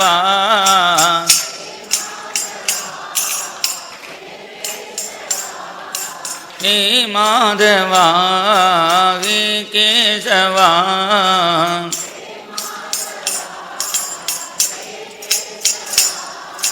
മുരളീധര കണ്ണാ മനമോഹന, മുരളീധര കണ്ണാ മനമോഹന, നന്ദ ആനന്ദ കന്ദ സുന്ദര ഗോപാല, നന്ദ ആനന്ദ കന്ദ സുന്ദര ഗോപാല, ആനന്ദ ഗോവിന്ദ ഗോപി ഗോപാല, ആനന്ദ ഗോവിന്ദ ഗോപി ഗോ, നന്ദ ആനന്ദ കന്ദ സുന്ദര ഗോപാല, നന്ദ ആനന്ദ കന്ദ സുന്ദര സുന്ദര ഗോപാല, സുന്ദര ഗോപാല, അതി സുന്ദര ഗോപാല, അതി സുന്ദര ഗോപാല. അങ്ങനെ ഭഗവാന്റെ നാമം ജപിച്ച് പുറപ്പെട്ടു. പക്ഷേ ഇദ്ദേഹത്തിന് കണ്ടപ്പോൾ എല്ലാവർക്കും മനസ്സിലായി, ഈ സന്യാസി അറിയാമോ, അവന്തിയിൽ കടവച്ചി നടന്നല്ലേ, അയാളാണ്. കടം തിരിച്ചു കൊടുക്കാൻ പറ്റായപ്പോൾ ഇങ്ങനെ സന്യാസം സ്വീകരിച്ചു വന്നു. പ്രായമായി ഇപ്പോൾ പ്രവയസം ഭിക്ഷും. അപ്പോൾ ഈ ശ്ലോകം എനിക്ക് പറയാൻ സങ്കടമാണ്. എന്താ കാരണം, പണ്ട് കൃഷ്ണൻ പഠിച്ച കാലത്ത് പോലും ആ കാലത്ത് പോലും ഇത്ര ദുർജനങ്ങൾ ഉണ്ടായിരുന്നല്ലോ എന്ന് സംശയം. കാരണം അദ്ദേഹം ദണ്ഡകമണ്ഡലോട് പോകുമ്പോൾ കേചിത് ത്രിവേനും ജഗർഹു, ചില ആളുകൾ അത് ദണ്ഡം കൊണ്ടുപോകും, ചില ആളുകൾ ആ പാത്രം ഭിക്ഷാപാത്രം, ചില ആളുകൾ കമണ്ഡലുകൾ കൊണ്ട്, ചില ആൾ ഇരിക്കാനുള്ള ആസനം, അത്യാവശ്യം ഇദ്ദേഹം കയ്യിൽ വെച്ചത് ഒരു ഭിക്ഷാപാത്രം, കമണ്ഡലം, ഒരു ആസനം, അത് വലിച്ചു കൊണ്ടുപോകും. പിന്നെ അദ്ദേഹം ഉടുത്താൻ എന്തെങ്കിലും തുണി ഇവിടെ ഉണ്ടെങ്കിൽ അത് കീറിയിടും. തുണി പോലും ഇല്ലാതെ അദ്ദേഹം വിഷമിച്ചു. പിന്നെ തിരിച്ചു കൊടുക്കും. അദ്ദേഹം ഭക്ഷണം, സന്യാസി അങ്ങനെ ഭക്ഷണം കഴിക്കും, ഭിക്ഷ എടുത്ത് വന്ന് പിന്നെ അത് നദിയിൽ കഴുകിയിട്ട് വീണ്ടും കഴിക്കാൻ. അദ്ദേഹം കഴിക്കാൻ പുറപ്പെടുമ്പോൾ അദ്ദേഹത്തിന് മുമ്പിൽ ചില ആളുകൾ മൂത്രം ഒഴിക്കും. മൂത്രയന്തിച്ച പാപിഷ്ഠാഹ, അദ്ദേഹത്തിൻ്റെ തലയിൽ തുപ്പും, കാർക്കിച്ച് തുപ്പും. ക്ഷീവന്ത്യസ്ഥ മൂർധനി, ഒന്നും പറയാതെ ഇരുന്നാലും തള്ളും. ഇത്ര ചെയ്യുന്നു, ഇയാൾ ഒന്നും മിണ്ടുന്നില്ലല്ലോ. നമ്മൾ എന്തെങ്കിലും പറയുമ്പോൾ അങ്ങോട്ട് തിരിച്ച് പറഞ്ഞാൽ എന്തെങ്കിലും ഒരു യുദ്ധം ചെയ്യാൻ പറ്റും. ഇദ്ദേഹം ഒന്നും പറയാനായപ്പോൾ അഹോയേഷ മഹാസാരഹ ഭഗവദ്ര, കൊക്ക് മൗനമായി ഇരിക്കുന്നത് പോലെയാണ്, വലിയ മീൻ പിടിക്കാൻ വേണ്ടി ഇരിക്കുന്നത് പോലെയാണെന്ന് അപ്പോഴും കുറ്റം പറയുന്നു. തർജയന്തി, ഇവൻ കള്ളനാണെന്ന് പറയുന്നു. ഇങ്ങനെയൊക്കെ അദ്ദേഹം പലവിധമായ ദുഃഖങ്ങൾ അനുഭവിച്ചപ്പോൾ ഒരാൾ ചോദിച്ചു, ഇത്രയും ദുഃഖങ്ങൾ അനുഭവിക്കുന്നുണ്ടല്ലോ, ഇതിനെന്താണ് കാരണം? അദ്ദേഹം പറഞ്ഞു, പ്രാപ്തം പ്രാപ്തം, ഇത് എന്തൊക്കെ അനുഭവിക്കാൻ ഉള്ളതോ അത് മുഴുവൻ അനുഭവിച്ച് തീർക്കണം. പ്രാരബ്ധം അനുഭവിച്ച് തീർക്കണം. അതല്ലേ പറയാറുണ്ട്, ജ്ഞാനാഗ്നി സർവകർമാണി ഭസ്മ. ജ്ഞാനം ഉണ്ടായി കഴിഞ്ഞാൽ സർവകർമ്മവും നശിക്കും. പക്ഷേ പ്രാരബ്ധം വിനാ, അതാണ് ആദി ശങ്കരാചാര്യൻ, മധ്വാചാര്യൻ, രാമാനുജാചാര്യൻ എല്ലാവരും ഈ ഗീതാ ശ്ലോകത്തിനെ വ്യാഖ്യാനിക്കുമ്പോൾ പ്രാരബ്ധം വിനാ അങ്ങനെയാണ് വ്യാഖ്യാനിച്ചു. സഞ്ചിതം ആഗാമി പ്രാരബ്ധം, 3 വിധമായ പാപങ്ങൾ. ആവനാഴിയിലിരിക്കുന്ന ബാണങ്ങളെ പോലെയാണ് സഞ്ചിതം. അതിൽ നിന്നും അയക്കാൻ വേണ്ടി എടുത്തു വെച്ച ബാണമാണ് ആഗാമി. വില്ലിൽ നിന്നും പുറപ്പെട്ട ബാണം നിർത്താൻ പറ്റില്ലേ, അതുപോലെയാണ് പ്രാരബ്ധം, അനുഭവിച്ച് തീർക്കണം. അതുകൊണ്ടല്ലേ രമണ മഹർഷി, രാമകൃഷ്ണ പരമഹംസദേവൻ, ഇങ്ങനെ വലിയ വലിയ മഹാത്മാക്കൾക്ക് പോലും ക്യാൻസർ ബാധിച്ചു പറഞ്ഞാൽ ക്യാൻസർ വലിയ രോഗമാണ്. അത്ര വലിയ രോഗം അനുഭവിക്കാൻ അവർ എന്ത് കർമ്മം ചെയ്തു അറിഞ്ഞുകൂടാ. എന്തോ പ്രാരബ്ധം, അവരുടെ പ്രാരബ്ധം ആയിക്കോട്ടെ, ഇല്ലടെ ഭക്തന്മാരുടെ പ്രാരബ്ധം ഏറ്റതാണ് ചില ആളുകൾ പറയുന്നു. ഭക്തന്മാരുടെ പ്രാരബ്ധം ആവട്ടെ, എന്തായാലും ഒരാളുടെ പ്രാരബ്ധം ഏൽക്കേണ്ടി വന്നല്ലോ. അപ്പോൾ പ്രാപ്തം ഭോക്തവ്യം ആത്മനോദിഷ്ടം പ്രാപ്തം അബുധ്യത്തെ ഭൗതികം ദുഃഖം ദൈവികം ദൈഹികം ചെയ്യത് ഏവം സ ഭൗതികം. അതൊക്കെ അത് നമ്മൾ അനുഭവിച്ച് തിരിക്കേണ്ടതാണ്. അനുഭവിച്ച് ഇങ്ങനെ സങ്കടം കൂടുതൽ അനുഭവിച്ചവരുടെ കഥ നോക്കിയാൽ അവർ വലിയ ജ്ഞാനിയാവും. പിന്നെ അവർക്ക് വീണ്ടും ജന്മം ഇല്ല. കാരണം പ്രാരബ്ധം മുഴുവൻ തീർന്നല്ലേ, നേരെ സ്വർഗത്തിലേക്ക് പോകും, ഭഗവാന്റെ പാദത്തിൽ എത്തിച്ചേരും. അദ്ദേഹം പറയുന്ന ഒരു പാട്ടാണ് ഭിക്ഷുഗീതം. ഇപ്പോൾ ഭിക്ഷുവിൻ്റെ മുഖവരിയായിട്ട് ഇത്രയും നേരം പറഞ്ഞു വന്നു.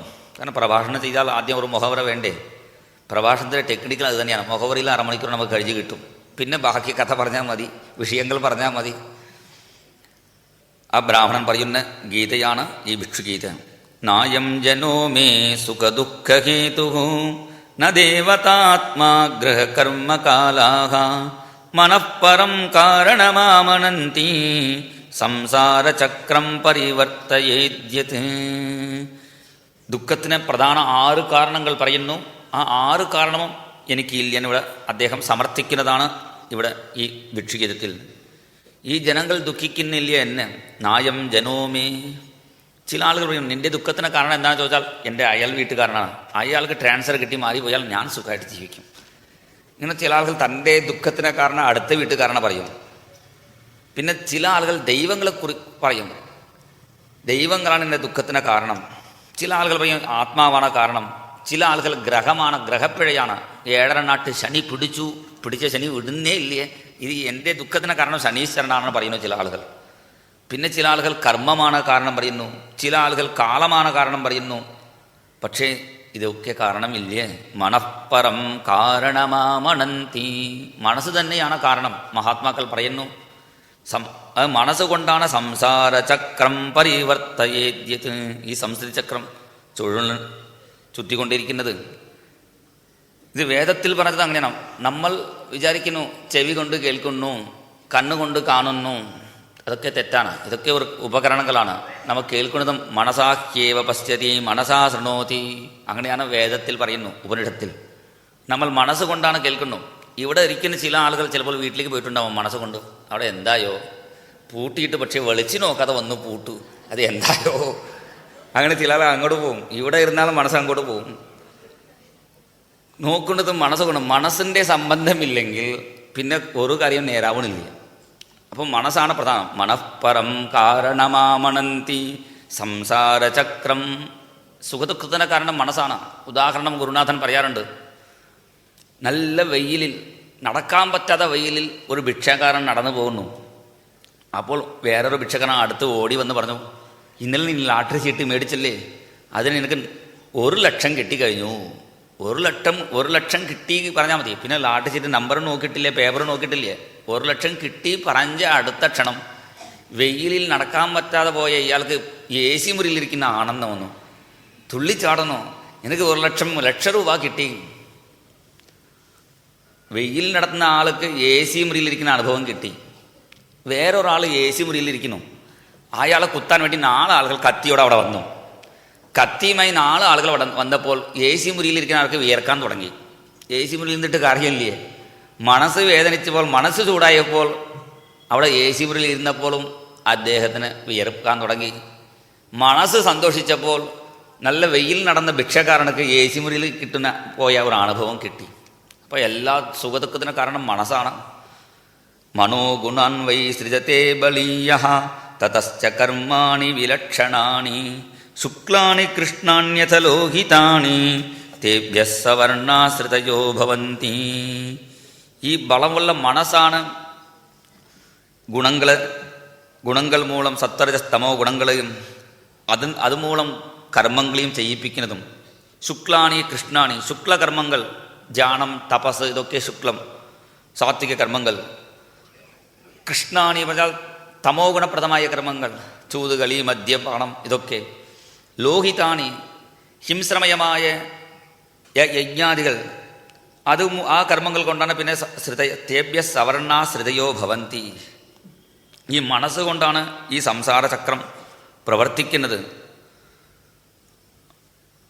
ശുക്ലാനി കൃഷ്ണാന്യഥ ലോഹിതാനി തേഭ്യ സവർണാ ശ്രുതയോ ഭവന്തി. അനീക ആത്മാ മനസാ സമീകത ഹിരൺമയോ മത്സഖൗദ്വിചഷ്ടേ മനസ്വലിംഗം പരിഗൃഹ്യ കാമാൻ ജുഷണ്ണിബദ്ധോ ഗുണസംഗതോസൗ. ആത്മാ അണികനായിരിക്കുന്നു. പക്ഷേ ഈ മനസ്സാണ് ഈ ദേഹാദികളിലും അഭിമാനത്തോടുകൂടി ഈ കാരണം ആത്മാവ് ശുദ്ധ ജ്ഞാനസ്വരൂപി, ദേഹം ജഡം. പിന്നെ ഈ സംസ്കൃതികളൊക്കെ എങ്ങനെ ഉണ്ടാവുന്നു? ഇതൊരു വലിയ ചോദ്യമാണ്.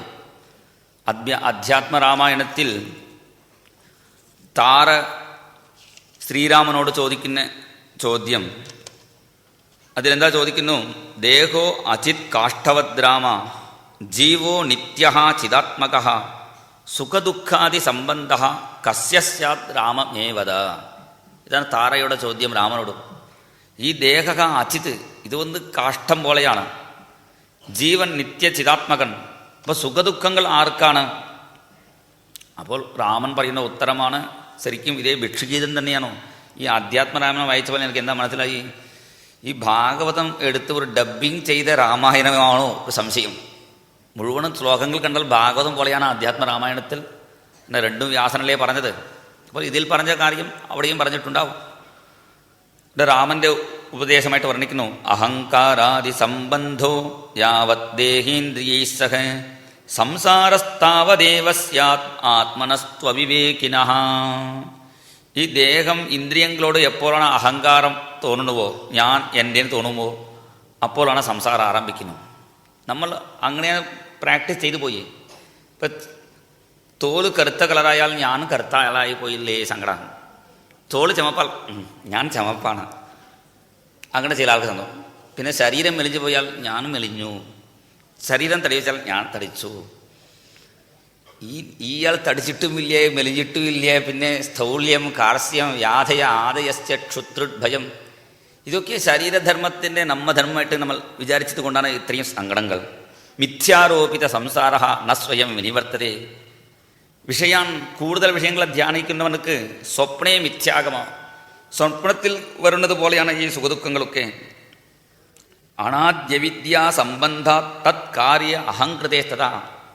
അനാദി അവിദ്യ പറയുന്നു ഇവിടെ. ഈ ജീവനോട് എപ്പോഴാണ് സംബന്ധം ഉണ്ടായത്? സംസാരോ അപാർത്ഥകോപി സ്യാത് രാഗദ്വേഷാതി സങ്കളഹ.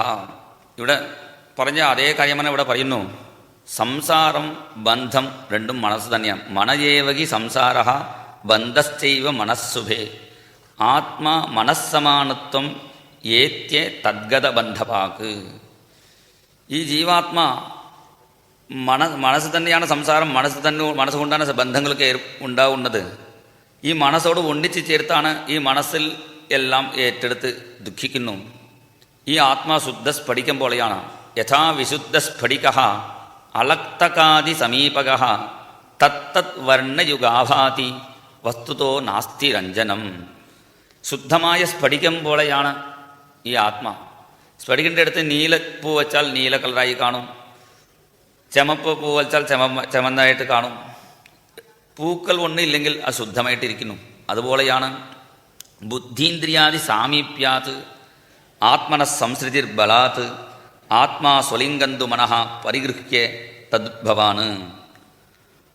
അപ്പോൾ മനസ്സുകൊണ്ടാണ് ഈ എല്ലാവരും ഈ ബന്ധങ്ങളെ സ്വീകരിക്കുന്നു. മനസ്വലിംഗം പരിഗൃഹ്യ കാമാൻ ജുഷൻ നിബദ്ധോ ഗുണസംഗതോസോ. ഇപ്പോൾ നമ്മൾ ചെയ്യുന്ന സത്കർമ്മങ്ങൾ, പ്രവചന പ്രഭാഷണ ശ്രവണവും അതേപോലെ ദാനം, ധർമ്മങ്ങളൊക്കെ ഈ മനോനിയന്ത്രണത്തിന് വേണ്ടിയാണെന്ന് ഇവിടെ പറയുന്നു. ദാനം സ്വധർമ്മോ നിയമോ യമശ്ച ശ്രുതഞ്ച കർമാണി ച സദ്വ്രതാനി സർവേ മനോനിഗ്രഹലക്ഷണാന്താഃ പരോഹി യോഗോ മനസസ്സമാധി. ദാനം ചെയ്യുന്നതോ സ്വധർമ്മം, സന്ധ്യാവന്തനാദി സ്വധർമ്മം, നിയമം, യമം നിയമം, അഷ്ടാംഗയോഗത്തിൽ പറയുന്ന നിയമം, ശ്രുതം ഇങ്ങനെ കേൾക്കുന്നതും, പിന്നെ സത്കർമ്മങ്ങൾ, ഏകാദശി മുതലായ വ്രതങ്ങൾ, ഇതെല്ലാം മനസ്സ് നിയന്ത്രിക്കാൻ വേണ്ടിയാണ്. മനസ്സ് നിയന്ത്രിച്ചാൽ അത് തന്നെ സമാധി. പതഞ്ജലി അദ്ദേഹം പറയുന്നു, യോഗ ചിത്തവൃത്തി നിരോധ. യോഗം പറഞ്ഞാൽ എന്താണ്? ഈ ചിത്തവൃത്തിയിൽ അങ്ങോട്ടും ഇങ്ങോട്ടും പറക്കുന്ന അത് നിരോധിക്കലാണ് യോഗം. മനസ്സ് അടങ്ങി കിട്ടിയാൽ മതി. സമാഹിതം യസ്യ മനഃപ്രശാന്തം ദാനാദിഭിഃ വദതസ്യ കൃത്യം അസംയതം യസ്യ മനോ വിനശ്യത് ദാനാദിഭിശ്ചേദപരം കിമേഭിഃ. നിറച്ചു ദാനധർമ്മങ്ങളൊക്കെ ചെയ്തു, പക്ഷേ മനസ്സമാധാനം, മനസ്സ് നിയന്ത്രിക്കാൻ പറ്റില്ല പറഞ്ഞാൽ അവൻ ചെയ്ത സകല ധർമ്മവും വേസ്റ്റ്. ഒരാൾക്ക് മനസ്സ് അടങ്ങി കിട്ടി, പിന്നെ അയാൾക്ക് ദാനം ചെയ്യേണ്ട ആവശ്യമില്ല. പിന്നെ ദാനാദി കർമ്മങ്ങൾ ചെയ്യേണ്ട ആവശ്യമില്ല. അപ്പോൾ പ്രധാനം മനോനിയന്ത്രണമാണ്. അതുകൊണ്ടാണ് ഋഷീശ്വരന്മാർ സകല കർമ്മങ്ങളും വച്ചിരിക്കുന്നത്. വിളക്ക് കൊളുത്തുന്നതും കളം വരയ്ക്കുന്നതും മാല കെട്ടുന്നതും പൂപ്പറി, ഇതൊക്കെ ഒരു പല രീതിയിൽ പോകുന്ന മനസ്സിനെ ഭഗവത് വിഷയം ഉന്മുഖമാക്കാൻ വേണ്ടി ഇങ്ങനെ സമൂഹ അർച്ചന പറയുമ്പോൾ നമ്മൾ എന്താവും? അതിനുവേണ്ടി പിന്നെ വിളക്കെടുക്കുന്നത്, പിന്നെ മാല പൂക്കൾ എടുക്കുന്നത്, കിണ്ടി എടുക്കുന്നത്, മുഴുവനും ഭഗവത് വിഷയ ചിന്തന ആയില്ലേ? ഇതൊക്കെ മനോനിയന്ത്രണത്തിന് വേണ്ടിയാണ് സകല കർമ്മങ്ങളും ഇവിടെ വച്ചിരിക്കുന്നു. മനോവസേന്യേ ഹ്യഭവൻ സ്മദേവാഹ മനശ്ച നാന്യസ്യ വസം സമീതി. എല്ലാ ദേവന്മാരും ആ മനസ്സിൽ ബന്ധപ്പെട്ടവരാണ്. മനസ്സ് വേറൊരാൾക്കും ബന്ധനമാകാതെ സ്വതന്ത്രമായി നിൽക്കുന്നു. ആ മനസ്സ് പിടിച്ച് നിർത്തിയാൽ മതി. യുഞ്ജാത് സഹി ഭീഷ്മോ ഹി ദേവ. അവൻ തന്നെയാണ് ഭീഷ്മൻ. ഭീഷ്മൻ പറഞ്ഞാൽ തന്നെ മനസ്സ് തന്നെയാണ് ഇവിടെ ഭീഷ്മനായിട്ട് പറയുന്നു. ഭയങ്കരമായ കാര്യം ചെയ്തവൻ, അതാണ് അർത്ഥം ഭീഷ്മന്റെ പേര്. എന്തുകൊണ്ട്? മനസ്സ് നിയന്ത്രിച്ചത് കൊണ്ടാണ്. സഹി മനസ്സ് നിയന്ത്രിച്ചവർ ദേവാദിദേവന്മാരായിട്ട് മാറുന്നു. തം ദുർജയം ശത്രും അസഹ്യവേഗം.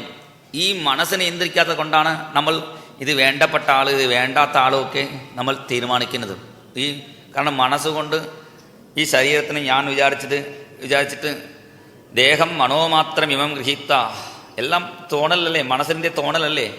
ശരിക്കും സംസാരം തന്നെ തോന്നലിൽ തന്നെയുണ്ട്. നമ്മൾ പറയുന്നുള്ളല്ലോ, സാധാരണ പറയാറുണ്ട്, ഭക്ഷണം കഴിക്കാൻ തോന്നുന്നു, ഇപ്പോൾ ഉറങ്ങാൻ തോന്നുന്നു, സംസാരിക്കാൻ തോന്നുന്നു. എല്ലാം തോന്നലല്ലേ ഉള്ളൂ, ഒറിജിനൽ ഒന്നും ഇല്ലേ. അത് ദേഹം മനോമാത്രം ഇമം ഗൃഹീത്വ. ഇതൊക്കെ കൂടുതൽ ഇത് പറയേണ്ട വിഷയമില്ലേ. എന്തോ ഞാൻ നോക്കി ഇങ്ങനെ പറയുന്നു, പക്ഷേ എനിക്കിത് ചിന്തിക്കാൻ കുറച്ചുകൂടി ചിന്തിച്ച് നടക്കണം. അപ്പോൾ ശരിയായി പിടിക്ക് കിട്ടുള്ളൂ. ദേഹം മനോമാത്രം ഇമം ഗൃഹീത്ത മമാഹമിത്യന്തധിയോ മനുഷ്യാഹ യേശോഹം അന്യോ. ഇത് വേണ്ടപ്പെട്ടാൽ വേണ്ടാത്ത അതൊക്കെ ഈ ശരീരത്തെ ഞാൻ വിചാരിച്ച അതിന് മൂലം ഉണ്ടാകുന്ന സങ്കടങ്ങളാണ്. ഇപ്പോൾ ആദ്യം ഒരു 6 വിഷയങ്ങൾ പറഞ്ഞില്ലേ, ജനങ്ങളെയും പിന്നെ ദേവതകൾ, ആത്മ, ഗ്രഹം, കർമ്മ, കാലം, ഇതൊക്കെ കാരണമില്ല പറഞ്ഞു ആദ്യത്തെ ശ്ലോകത്തിൽ. ഈ ഭിക്ഷുകിത ആദ്യത്തെ ശ്ലോകത്തിൽ അത് ഓരോരെണ്ണം ഇവിടെ 51 മുതൽ വിശദീകരിക്കുന്നു. ജനസ്തു ഹേതുഹോ സുഖദുഃഖയോശ്ചേത് കിമാത്മനശ്ചാത്രഹ ഭൗമയോസ്തത് ജിഹ്വാം ക്വചിത് സന്ദസതി സ്വദദ്ഭിഃ തദ്വേദനായാം കഥമായ കുപ്യേത്. ജനങ്ങൾ നിങ്ങളെ എത്രയും ദ്രോഹിച്ചിട്ടും ഭക്ഷണം കഴിക്കാൻ സമയത്തിൽ അവിടെ മൂത്രമൊഴിക്കുന്നു, കാർക്കിച്ച് തുപ്പുന്നു. എന്തുകൊണ്ട് ദേഷ്യപ്പെട്ടിട്ടില്ല ചോദിച്ചപ്പോൾ അദ്ദേഹം പറയുന്നു, ഈ ജനങ്ങൾ സുഖദുഃഖത്തിന് കാരണമില്ല. കാരണം ഇവരുടെ ശരീരം എൻ്റെ ശരീരം പാഞ്ചഭൗതികമാണ്, രണ്ടും ഒരേപോലെയാണ്. ഇപ്പോൾ ചിലപ്പോൾ നമ്മൾ സംസാരിക്കുമ്പോൾ അറിയാത്ത നമ്മുടെ പല്ല് നമ്മളെ നാവിനെ കടിക്കും, അറിയാതെ കടിച്ചു പോകും. അങ്ങനെ കടിച്ചു പോയാൽ വേറെ ആരെങ്കിലും നമ്മളെ കടിച്ചാൽ അവരുടെ പല്ല് തട്ടും. നമ്മുടെ പല്ല് തന്നെ നമ്മുടെ നാവിനെ കടിച്ചാൽ പിന്നെ നമുക്ക് ഒന്നും ചെയ്യാൻ പറ്റില്ല, സഹിക്കാലേ പറ്റും. അതേപോലെ സഹിച്ചാലോ. ജനസ്തു ഹേതു കിമാത്മനശ്ചാത്രക ഭൗമയോസ്തത് ജിഹ്വാം ക്വചിത് സന്ദസതി സ്വദദ്ഭിഃ തദ്വേദനായാം കഥമായ കുപ്യേത്. പിന്നെ ദുഃഖസ്യ ഹേതുഹു യതി ദേവതാസ്തു. ദേവന്മാർ ദുഃഖത്തിന് കാരണമില്ലേ. ഓരോ ഇന്ദ്രിയങ്ങൾക്ക് അഭിമാനി ദേവതകളുണ്ടല്ലോ. കൈക്ക് ഇന്ദ്രൻ അഭിമാനി ദേവത, മുഖത്തിന് അഗ്നി ഭഗവാൻ, ചെവിക്ക് ദിക്കുകൾ, ഓരോ ഇന്ദ്രിയങ്ങൾക്ക് ഓരോ ദേവന്മാരുണ്ട്. ഈ ദേവന്മാരും നമ്മുടെ സുഖദുഃഖത്തിന് കാരണമില്ലേ. ചിലപ്പോൾ നമ്മ കൈ കൊണ്ട് തന്നെ സംസാരിക്കുമ്പോൾ അറിയാതെ നമ്മളെ മുഖം തട്ടിപ്പോകുമ്പോൾ ഇങ്ങനെ സംസാരിക്കുമ്പോൾ അറിയാതെ നമ്മളെ കൈ കൊണ്ട് തന്നെ നമുക്ക് ചിലപ്പോൾ അടിക്കേണ്ടി വരും. അങ്ങനെ അടിച്ചു പോയാൽ ഇപ്പോൾ ദേഷ്യപ്പെട്ടിട്ട് കാര്യമില്ല. ഇങ്ങനെ സംസാരിക്കുമ്പോൾ അറിയാതെ നമ്മുടെ വിരൽ തന്നെ നമ്മുടെ കണ്ണിനെ കുത്തിപ്പോകും. അപ്പോൾ എന്ത് ചെയ്യുക? സഹിക്കുക. അതേപോലെ സഹിച്ചോളൂ. ദുഃഖസ്യ ഹേതുഹു യതി ദേവതാസ്തു യത് അംഗം അംഗേന നിഹന്യതയെ ക്വചിത് ക്രുദ്ധ്യേത കസ്മി പുരുഷസ്വരേഹേ. ഇപ്പോൾ ദേവന്മാർ നമ്മുടെ സുഖദുഃഖത്തിന് കാരണമില്ലേ. പിന്നെ ആത്മാ യതി സ്യാത് സുഖദുഃഖഹേതു കിമന്യതസ്തത്ര നിജസ്വഭാവ. ആത്മാവാണ് സുഖദുഃഖമായി പരിണമിക്കുന്നു പറയുന്നു. ശരിക്കും ആത്മാവ് ഒഴിച്ച് വേറെ ഒന്നും ഇല്ല. നഹി ആത്മനോ അന്യത്ത്, ആത്മാവെ ഒഴിച്ച് വേറെ ഒന്നുമില്ല. സർവം ഖൽവിതം, ഇവിടെ വരുന്ന വഴി മുഴുവൻ ഞാൻ അതാണ് കണ്ടത്. സർവം ഖൽവിതം ബ്രഹ്മ. ഭൂമാനന്ദ സ്വാമികൾ ഒരു നല്ല വരിയെടുത്തു. സർവം ഖൽവിതം ബ്രഹ്മ. ഇത് ജപിച്ചാൽ മതി തോന്നണു എനിക്ക്. എല്ലാം പരമാത്മസ്വരൂപം. സർവം ഖൽവിതം ബ്രഹ്മ. ഇപ്പം ആത്മാനൊഴിച്ച് വേറെ ഒന്നും ഇല്ല. വേറെ ഉണ്ട് തോന്നുന്നത് മൃഷ. നഹി ആത്മനോ അന്യത്ത് യതി തൻ മൃഷാ സ്യാത് ക്രുദ്ധ്യേത കസ്മാൻ ന സുഖം ന ദുഃഖം. തനക്ക് തന്നെ ആരെങ്കിലും സങ്കടം വർത്തുമോ? തൻ്റെ സങ്കടത്തിന് വേണ്ടി തൻ്റെ നാശത്തിന് ഒരാളും പ്രയത്നം ചെയ്യാറില്ല. അപ്പം എല്ലാം ആത്മസ്വരൂപം കാണുമ്പോൾ പിന്നെ നമുക്ക് സുഖദുഃഖം ഇല്ല, വേറെ ആളുടെ ദേഷ്യപ്പെടേണ്ട ആവശ്യമില്ല. പിന്നെ ഗ്രഹാനിമിത്തം സുഖദുഃഖയോശ്ചേത് കിമാത്മനോ അജസ്യ ജനസ്യ തേ വൈ ഗ്രഹൈഃ ഗ്രഹസ്യൈവ വദന്തി പീഡാം ക്രുദ്ധ്യേത കസ്മൈ പുരുഷസ്തതോന്യഃ. ചില ആളുകൾ പറയും എൻ്റെ ദുഃഖത്തിന് കാരണം ഗ്രഹമാണ്. ഞാൻ ജനിച്ചപ്പോൾ ജന്മാദി ദ്വാദശഭാവത്തിൽ സൂര്യാദി ഗ്രഹങ്ങളുണ്ട്. അത് അർദ്ധദൃഷ്ടി, പാദദൃഷ്ടി, വക്രദൃഷ്ടി, മൗഢ്യം. ജ്യോതിഷന്മാർ പല കാര്യം പറയും. അവർ രാഹു കേതുവെ നോക്കുന്നു, കേതു ശനിയെ നോക്കുന്നു. ഒരാൾക്കും നോക്കാൻ സമയമില്ലേ, എല്ലാം ചുറ്റും കറങ്ങിക്കൊണ്ടിരിക്കുന്നു. ആർക്കാണ് നോക്കാൻ സമയം? ഗ്രഹൈഹി ഗ്രഹസൈവം. ഗ്രഹത്തിൻ്റെ കഥ എടുത്ത് നോക്കിയാൽ നമ്മൾ ഭേദമാണ്. എന്താ, ശനീശ്വരനാണ് വലിയ ഗ്രഹം, എല്ലാവരെയും ബുദ്ധിമുട്ടിക്കുന്നു പറയുന്നു. പക്ഷേ ശനീശ്വരൻ്റെ കാല് ശരിയില്ലേ. അദ്ദേഹം അങ്ങനെ വടി വെച്ച് വളരെ ബുദ്ധിമുട്ടിയാണ് സഞ്ചരിക്കുന്നു. ശനീശ്വരൻ്റെ കാല് ശരിയായിട്ടില്ല. ശുക്രദൃഷ്ടി വളരെ നല്ലതാണ്. ശുക്രഗ്രഹം പറയും. ശുക്രനക്ക് കണ്ണുപോയി. അദ്ദേഹം സഞ്ജീവനി വിദ്യ പഠിച്ച ആളാണ്. എന്നിട്ട് പഠിച്ചിട്ട് എന്താ കാര്യം? ഇപ്പോൾ ഒറ്റ കണ്ണോട് സഞ്ചരിക്കുന്നു. അദ്ദേഹത്തിന് കണ്ണില്ലേ. അതിന് എന്താണ് കാരണമെന്ന് പറയാം. വാമന ഭഗവാനക്ക് ദാനം ചെയ്യാൻ പുറപ്പെട്ടപ്പോൾ ഈ ശുക്രഗ്രഹം എന്ത് ചെയ്തു? ആ ഗിണ്ടിയിൽ പോയി അടച്ചിരുന്നു, ഒരു വണ്ടിൻ്റെ രൂപത്തിൽ. അപ്പോൾ വാമന ഭഗവാൻ ദർഭപ്പുള് കൊണ്ടുകൊണ്ട് കുത്തി. തുളസി എന്തെങ്കിലും അടിച്ചിട്ടുണ്ടാവും, നേരാക്കാൻ വെച്ച് കുത്തി. അപ്പോൾ ശുക്രൻ്റെ കണ്ണ് പൊട്ടി. പിന്നെ ശുക്രൻ വിചാരിച്ചാൽ വേറെ ഒരു ഓപ്പറേഷൻ ചെയ്യാമായിരുന്നു. വലിയ ഡാക്ടറല്ലേ ശുക്രൻ, സഞ്ജീവനി പഠിച്ച ആളല്ലേ.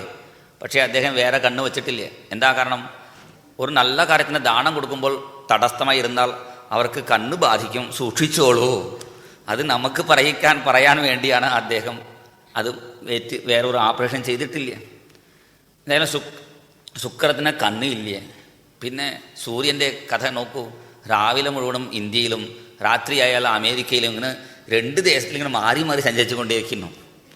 ചന്ദ്രൻ്റെ ശരീരമോ ഒരു ദിവസം പോലെ ഒരു ദിവസം ഇല്ലേ, മെലിഞ്ഞ് പോകുന്നു, പിന്നെ വീണ്ടും വീഴ്ത്ത് വരുന്നു. ചന്ദ്രൻ്റെ കഷ്ടം.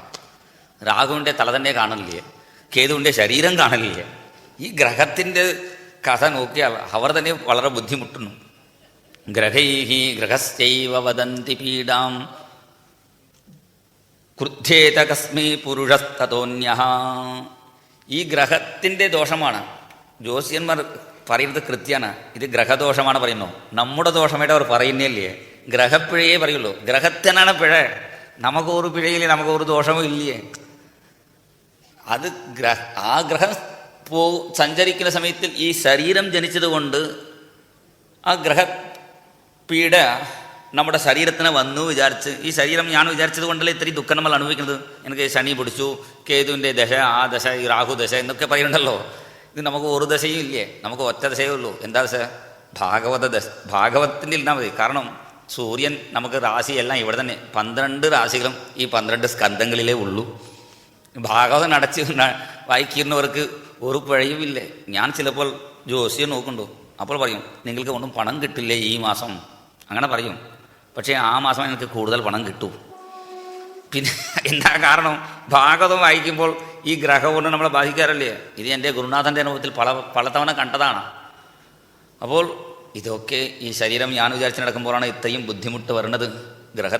ഗ്രഹം തന്നെ ദുഃഖിക്കുമ്പോൾ നമ്മൾ ഭേദമാണ് തോന്നുന്നു.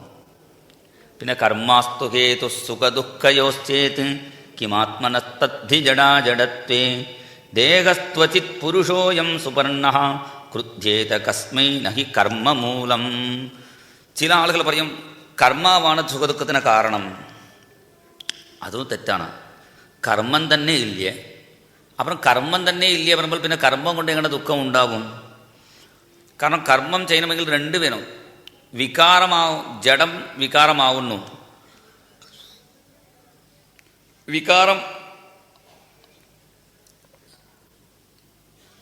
വികാരമായാലേ പ്രവൃത്തി, ഒരാൾക്ക് പ്രവൃത്തി വേണമെങ്കിൽ, ഒരു കാര്യം ചെയ്യണമെങ്കിൽ നിശ്ചയം വേണം, ഒരു ബുദ്ധി വേണം. ഏത് നന്മ നോക്കിയിട്ട് വേണം കർമ്മം ചെയ്യാൻ. ഒരു കർമ്മം ചെയ്യണമെങ്കിൽ ഏതാണ് നല്ല കർമ്മം നല്ലത് വിചാരിച്ച് ചെയ്യും. അപ്പോൾ അത് വിചാരിക്കാൻ ജ്ഞാനം വേണം. പിന്നെ ജ്ഞാനമുള്ളവർക്ക് ദുഃഖമില്ല.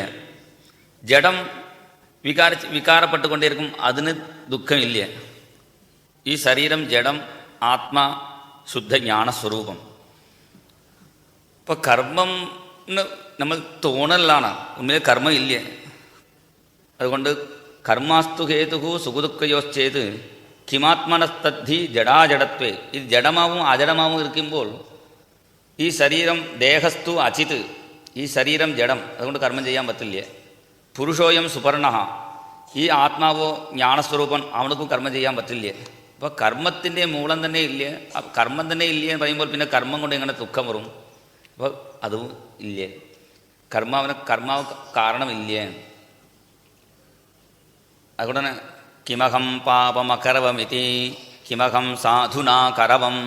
ഉപനിഷത്തിൽ പറയുന്നുണ്ട്, ഞാൻ ഈ പാപകർമ്മം ചെയ്തു, ഈ പുണ്യകർമ്മം ചെയ്തു, ഇതൊക്കെ ജ്ഞാനികളെ ബാധിക്കാറില്ലേ? കിമഹം പാപമകരവമിതി, ജ്ഞാനികൾക്ക് അതൊക്കെ ബാധിക്കില്ലേ? കാരണം അത് ശരീരത്തിന് ഞാൻ വിചാരിക്കുമ്പോഴേ ഇത്രയും ബുദ്ധിമുട്ട് വരണത്.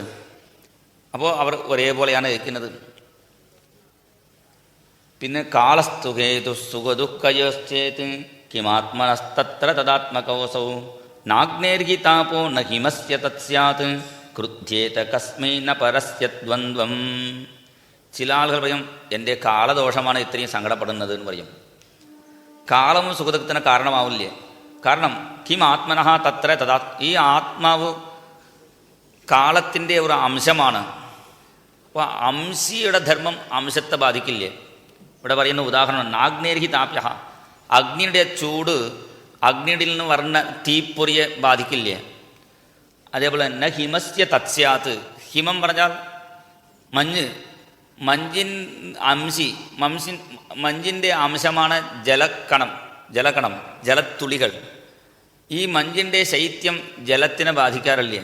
അതിന് ഇപ്പോൾ ഈ ജലത്തിന് കൂടുതൽ തണുപ്പ്, അതുകൊണ്ട് അത് സങ്കടപ്പെടുന്ന അങ്ങനെ ഇല്ലേ? അഗ്നിയുടെ താപം തീപ്പൊരിക്കില്ലേ? മഞ്ഞിൻ്റെ ശൈത്യം ജലകണത്തിന് ഇല്ലേ? അതുകൊണ്ട് വേറെ ആൾ കോപിക്കേണ്ട ആവശ്യമില്ല. ക്രുദ്ധ്യേത കസ്മൈ ന പരസ്യ ദ്വന്ദ്വം. പിന്നെ ചില ആളുകൾ ഭൂതചേഷ്ടയാണ്, യക്ഷി ബാധിച്ചു, ഇത് ബാധിച്ചൊക്കെ പറയുന്നല്ലോ, അതും ഇല്ലേ പറയുന്നു. ന കേനചിത് ക്വാപി കഥഞ്ചനാസ്യ ദ്വന്ദ്വോപരാഗ പരതഃ പരസ്യ യഥാ അഹമസ് സംസതി രൂപിണസ്യ ഏവം പ്രബുദ്ധോ ന ബിഭേതി ഭൂതൈഹി. പഞ്ചഭൂതങ്ങളെ കൊണ്ടോ പിന്നെ വേറെ എന്തെങ്കിലും ഭൂതങ്ങൾ, അതുകൊണ്ട് നമുക്ക് ദുഃഖമില്ല പറയുന്നു. കാരണം ഈ ആത്മസ്വരൂപം എതിലും സംബന്ധപ്പെടാതെ തനിച്ചിരിക്കുന്നു. അപ്പോൾ സംസൃതി രൂപിണസ്യ, ഈ സംസാരം ഉണ്ടാകുന്നത് എന്താ? ഈ ശരീരത്തിലും ഈ മനസ്സിലും ഇതൊക്കെ ഇതൊക്കെ എൻ്റെയാണെന്ന് വിചാരിക്കുമ്പോൾ ആണ് ഇത്രയും ദുഃഖങ്ങൾ നമുക്ക് ഉണ്ടാകുന്നു. എനിക്കിതൊക്കെ വിസ്തരിച്ച് പറയാം. എനിക്ക് ആദ്യം ചില കാര്യങ്ങൾ എനിക്ക് തന്നെ മനസ്സിലാകാതെ പിന്നെ ഞാൻ മനസ്സിൻ്റെ കാര്യം പറയും. എന്തായാലും ഞാൻ ഇപ്പോൾ പറയരുത് പോലും ഒരു തത്തമ്മ പോലെയാണ്. ഗുരുനാഥൻ ചിലപ്പോൾ പറയുമ്പോൾ അതൊക്കെ കേൾക്കും. അത് എന്തൊക്കെ ഓർമ്മ വരുമോ ആ കാര്യങ്ങളൊക്കെ പറയുന്നു. ഇപ്പോൾ ഉദാഹരണം ഗുരുനാഥൻ പറഞ്ഞ ഉദാഹരണം പറയാം. അത് പറയുമ്പോൾ മാത്രമേ എനിക്കും അത് കുറച്ച് മനസ്സിലാവുള്ളൂ. അല്ലെങ്കിൽ കൂടുതൽ ഇതിൽ ഞാനും കടന്നിട്ടില്ല. ഞാൻ ബ്രഹ്മോപദേശം ചെയ്യുന്നു വിചാരിച്ചു. ഇവിടെ വന്നപ്പോൾ ഭിക്ഷിഗീത പറയേണ്ടി വന്നു. എല്ലാം ഭഗവാന്റെ സങ്കല്പം ആയിക്കോട്ടെ. എന്തായാലും ഗുരുനാഥൻ പറയുന്ന ഉദാഹരണം ഒന്ന് പറയാം, പെട്ടെന്ന് മനസ്സിലാവും. ഇപ്പോൾ ഓപ്പറേഷൻ നടത്തുമ്പോൾ നമുക്ക് ഒരു വേദന ഇല്ലല്ലോ. ഓപ്പറേഷൻ നടത്തുമ്പോൾ നമുക്കൊരു വേദനയില്ല. അവർ ഓപ്പൺ ഹാർട്ട് സർജറി നടത്തുന്നു, മാറി കീറി ഈ ഹൃദയം തന്നെ മാറ്റി വേറെ ഹൃദയം വയ്ക്കുന്നു, ബൈപ്പാസ് എന്തൊക്കെ ചെയ്യുന്നുണ്ട്. അപ്പോൾ നമുക്കൊരു വേദനയില്ല. ഓപ്പറേഷൻ തിയേറ്ററിൽ പോകുമ്പോൾ തന്നെ താട്ടാ കാമിച്ച് പറയുമ്പോൾ അങ്ങനെ വട്ട ചിരിച്ചുകൊണ്ട് പോകും. പിന്നെ ഓപ്പറേഷൻ കഴിഞ്ഞിട്ട് അവർക്ക് ഒരു ബോധമില്ലാതെ കിടക്കുന്നു. പിന്നെ ബോധം വന്ന ശേഷമാണ് ഓപ്പറേഷൻ കഴിഞ്ഞു അവർക്ക് ഈ വേദന തുടങ്ങുന്നു. സാധാരണ സമയത്തിൽ കയ്യിൽ കത്തി കൊണ്ട് കീറിയാൽ മുറിവ് ഉണ്ടായാൽ വേദന ഉണ്ടാവും. ഓപ്പറേഷൻ ചെയ്യുമ്പോൾ വേദന ഉണ്ടാവില്ല. എന്താ കാരണം? ഇവർ ഓപ്പറേഷൻ നടത്തുമ്പോൾ അവർ ഒരു മയക്കം, ബോധം കെടുത്താൻ ഒരു മരുന്ന് കൊടുക്കുന്നു. ആ മരുന്ന് കൊടുക്കുമ്പോൾ എന്താകുന്നു? ആ മനസ്സിങ്ങനെ അടങ്ങി നിൽക്കുന്നു. അതുകൊണ്ടാണ് നമുക്ക് ഇത്രയും വേദനയില്ല. ആ ബോധം കെടുത്താനുള്ള മരുന്നിൻ്റെ പവർ പോയാലോ പിന്നെ മനസ്സ് ഉണരാൻ തുടങ്ങി. മനസ്സ് പറയുന്നു നിനക്ക് ഓപ്പറേഷൻ കഴിഞ്ഞു, നീ വേദന തുടങ്ങി എന്നൊക്കെ മനസ്സ് പറഞ്ഞത് കൊണ്ടാണ് പിന്നെ ആ വേദന വരും. അപ്പോൾ സകല സുഖദുഃഖങ്ങൾക്ക് കാരണം ഈ മനസ്സ് തന്നെയാണ്. അപ്പോൾ മനസ്സ് ബോധം കെടുത്താനുള്ള മരുന്ന് കൊടുത്ത് അടക്കി വയ്ക്കുന്നതൊക്കെ സ്വയം യോഗ ധ്യാന അഭ്യാസം കൊണ്ട് മനസ്സ് നിയന്ത്രിച്ചവർക്ക് പിന്നെ ബോധം കെടുത്താനുള്ള മരുന്നിൻ്റെ ആവശ്യമില്ല. തമിഴ്നാട്ടിൽ 2-3 മഹാത്മാക്കളുടെ കഥ ഉണ്ട്. ആലങ്കുടി സ്വാമികൾ, അദ്ദേഹം വലിയ ഭാഗവത ആചാര്യനാണ്. അദ്ദേഹത്തിന് പ്രായമായപ്പോൾ ഭാഗവതം പഠിക്കാൻ പറ്റാതായി, ഗ്രന്ഥം നോക്കാൻ പറ്റാതായി. അപ്പോൾ ഓപ്പറേഷൻ നടത്തേണ്ടി വന്നു. കുംഭകോണത്തിൽ മഹാലിംഗ അയ്യർ ഒരു തമിഴ് ഡോക്ടർ, അദ്ദേഹം ഓപ്പറേഷൻ നടത്തി. ഓപ്പറേഷൻ നടത്തുന്ന സമയത്തിൽ ആ മഹാത്മാവ് പറഞ്ഞു, ആലങ്കുടി സ്വാമികൾ പറഞ്ഞു, എനിക്ക് ബോധം കെടുത്താനുള്ള മരുന്ന് വേണ്ട കേട്ടോ, ഓപ്പറേഷൻ നടത്തും 1 മണിക്ക് മുമ്പ് എന്നോട് പറഞ്ഞാൽ മതി. പറഞ്ഞു 1 മണി കഴിഞ്ഞ് എനിക്ക് ഓപ്പറേഷൻ വന്നപ്പോൾ അദ്ദേഹം ധ്യാനത്തിൽ പോയി സമാധിയിലായി. ഇദ്ദേഹം ഓപ്പറേഷനൊക്കെ നടത്തി. പിന്നെ എഴുന്നേറ്റു, കഴിഞ്ഞു ഓപ്പറേഷൻ, കഴിഞ്ഞു, ഞാൻ പോയിക്കോളാം. അപ്പോൾ അങ്ങനെ ഉള്ളവർക്ക്, മനോനിയന്ത്രണമുള്ളവർക്ക് ബോധം കെടുത്താനുള്ള മരുന്നിൻ്റെ തന്നെ ആവശ്യമില്ല. പക്ഷേ നമുക്കൊക്കെ എന്ത് ചെയ്യണം? അവർ മനസ്സ് അങ്ങനെ സ്ഥിരമായി അടക്കി വെച്ചവരാണ്. പക്ഷേ മനസ്സ് നിയന്ത്രിക്കാൻ അത്ര ബുദ്ധിമുട്ടാണ്. മനസ്സ് നിയന്ത്രിക്കാൻ പുറപ്പെട്ടാൽ അപ്പോൾ തന്നെ പുറപ്പെടും. ദമ്യസേവ, കുതിര പോലെയാണ് അങ്ങനെ ചാടി പോകണം. ഇപ്പോൾ ഈ കഥ പറയുമ്പോൾ തന്നെ നിങ്ങളുടെ മനസ്സിൽ ചിലപ്പോൾ അവിടെ എവിടെയെങ്കിലും പോയിട്ടുണ്ടാകും. എൻ്റെ മനസ്സിന് ഇടയ്ക്ക് അങ്ങോട്ടും ഇങ്ങോട്ടും പോകുന്നു. പിന്നെ പറയുന്ന ആളുടെ മനസ്സിനെ അങ്ങോട്ടും ഇങ്ങോട്ടും പോകുന്നു പറഞ്ഞാൽ പിന്നെ കേൾക്കുന്ന കാര്യം പറയേണ്ട ആവശ്യമില്ല. അപ്പോൾ ഇതിൻ്റെ ഒറ്റ വഴിയേ ഉള്ളൂ. അതാണ് ഇവിടെ നമുക്ക് ഈ മനസ്സിൻ്റെ കാര്യം കൂടുതൽ ചിന്തിക്കുന്നതൊക്കെ എളുപ്പം. ഗുരുനാഥൻ പറയുന്ന കാര്യം എന്താ? ഭഗവാന്റെ നാമം ജപിച്ച് നടന്നോളൂ, ബാക്കിയെല്ലാം അദ്ദേഹം നോക്കിക്കോളും. ഇതാണ് ഗുരുനാഥൻ പറയാറുള്ളൂ. തമസ്തോതാരഃ പൂർവ്യം യഥാ വിദർതസ്യ ഗർഭകം ജനുഷാ പിപർത്തന ആസ്യ ജാനന്ദോ നാമ ചിദ്വിഭക്തന മഹത്തേ വിഷ്ണോ സുമതിം ഭജാമഹേ. വേദത്തിൽ നാമമാഹാത്മ്യം പറയുന്ന മന്ത്രമാണ്. ഈ മന്ത്രത്തിൽ എന്താ പറയുന്നു? ആ ഭഗവാന്റെ അവതാര കഥകളെ കൊണ്ട് ഭഗവാനക്ക് നേദ്യം ചെയ്യാൻ പറ്റാൻ വലിയ വലിയ പാത്രത്തിൽ നേദ്യം ചെയ്യേണ്ട ആവശ്യമില്ല. ജനുഷാ പിപർത്തന, ഭഗവാന്റെ അവതാര കഥകളെ കൊണ്ടും ഭഗവാന്റെ നാമം കൊണ്ട് ഭഗവാനെ തൃപ്തിപ്പെടുത്തുക. അങ്ങനെ ചെയ്യുന്നവർക്ക് സുമതിം ഭജാമഹേ, നല്ല ബുദ്ധി ഉണ്ടാവും. പിന്നെ സഹസ്രനാമത്തിൻ്റെ ഫലശ്രുതിയിൽ വർണ്ണിക്കുന്നുണ്ട്, വേദാന്തകോ ബ്രാഹ്മണസ്യ, ബ്രാഹ്മണനുക്ക് വേദാന്ത ജ്ഞാനം ഉണ്ടാവും. ഇവിടെ ശങ്കരാചാര്യൻ ചോദിക്കുന്നു, വേദാന്ത ജ്ഞാനം പഠിച്ചാൽ ഇപ്പോൾ പ്രസ്ഥാനത്തെയും എല്ലാം വായിക്കുന്നുണ്ടല്ലോ, 10 ഉപനിഷത്ത്, ഭഗവത്ഗീത, ബ്രഹ്മസൂത്രം, ഇതൊക്കെ പഠിച്ച ജ്ഞാനം ഉണ്ടാവുമോ ചോദിച്ചാൽ ഇതൊക്കെ പഠിച്ചവർക്ക് പോലും ചിലപ്പോൾ ജ്ഞാനം ഉണ്ടാവാറില്ലേ. അപ്പോൾ ഭയങ്കര തർക്കം, വാദമൊക്കെ, അദ്വൈത സിദ്ധാന്തമൊക്കെ ചെയ്യും. പക്ഷേ അവരുടെ പ്രഭാഷണം കഴിഞ്ഞാൽ പിന്നെ സംഭാവന എന്താണെന്ന് ചോദിക്കും. ജ്ഞാനം അനുഭവത്തിലൊക്കെ വരേണ്ടത്.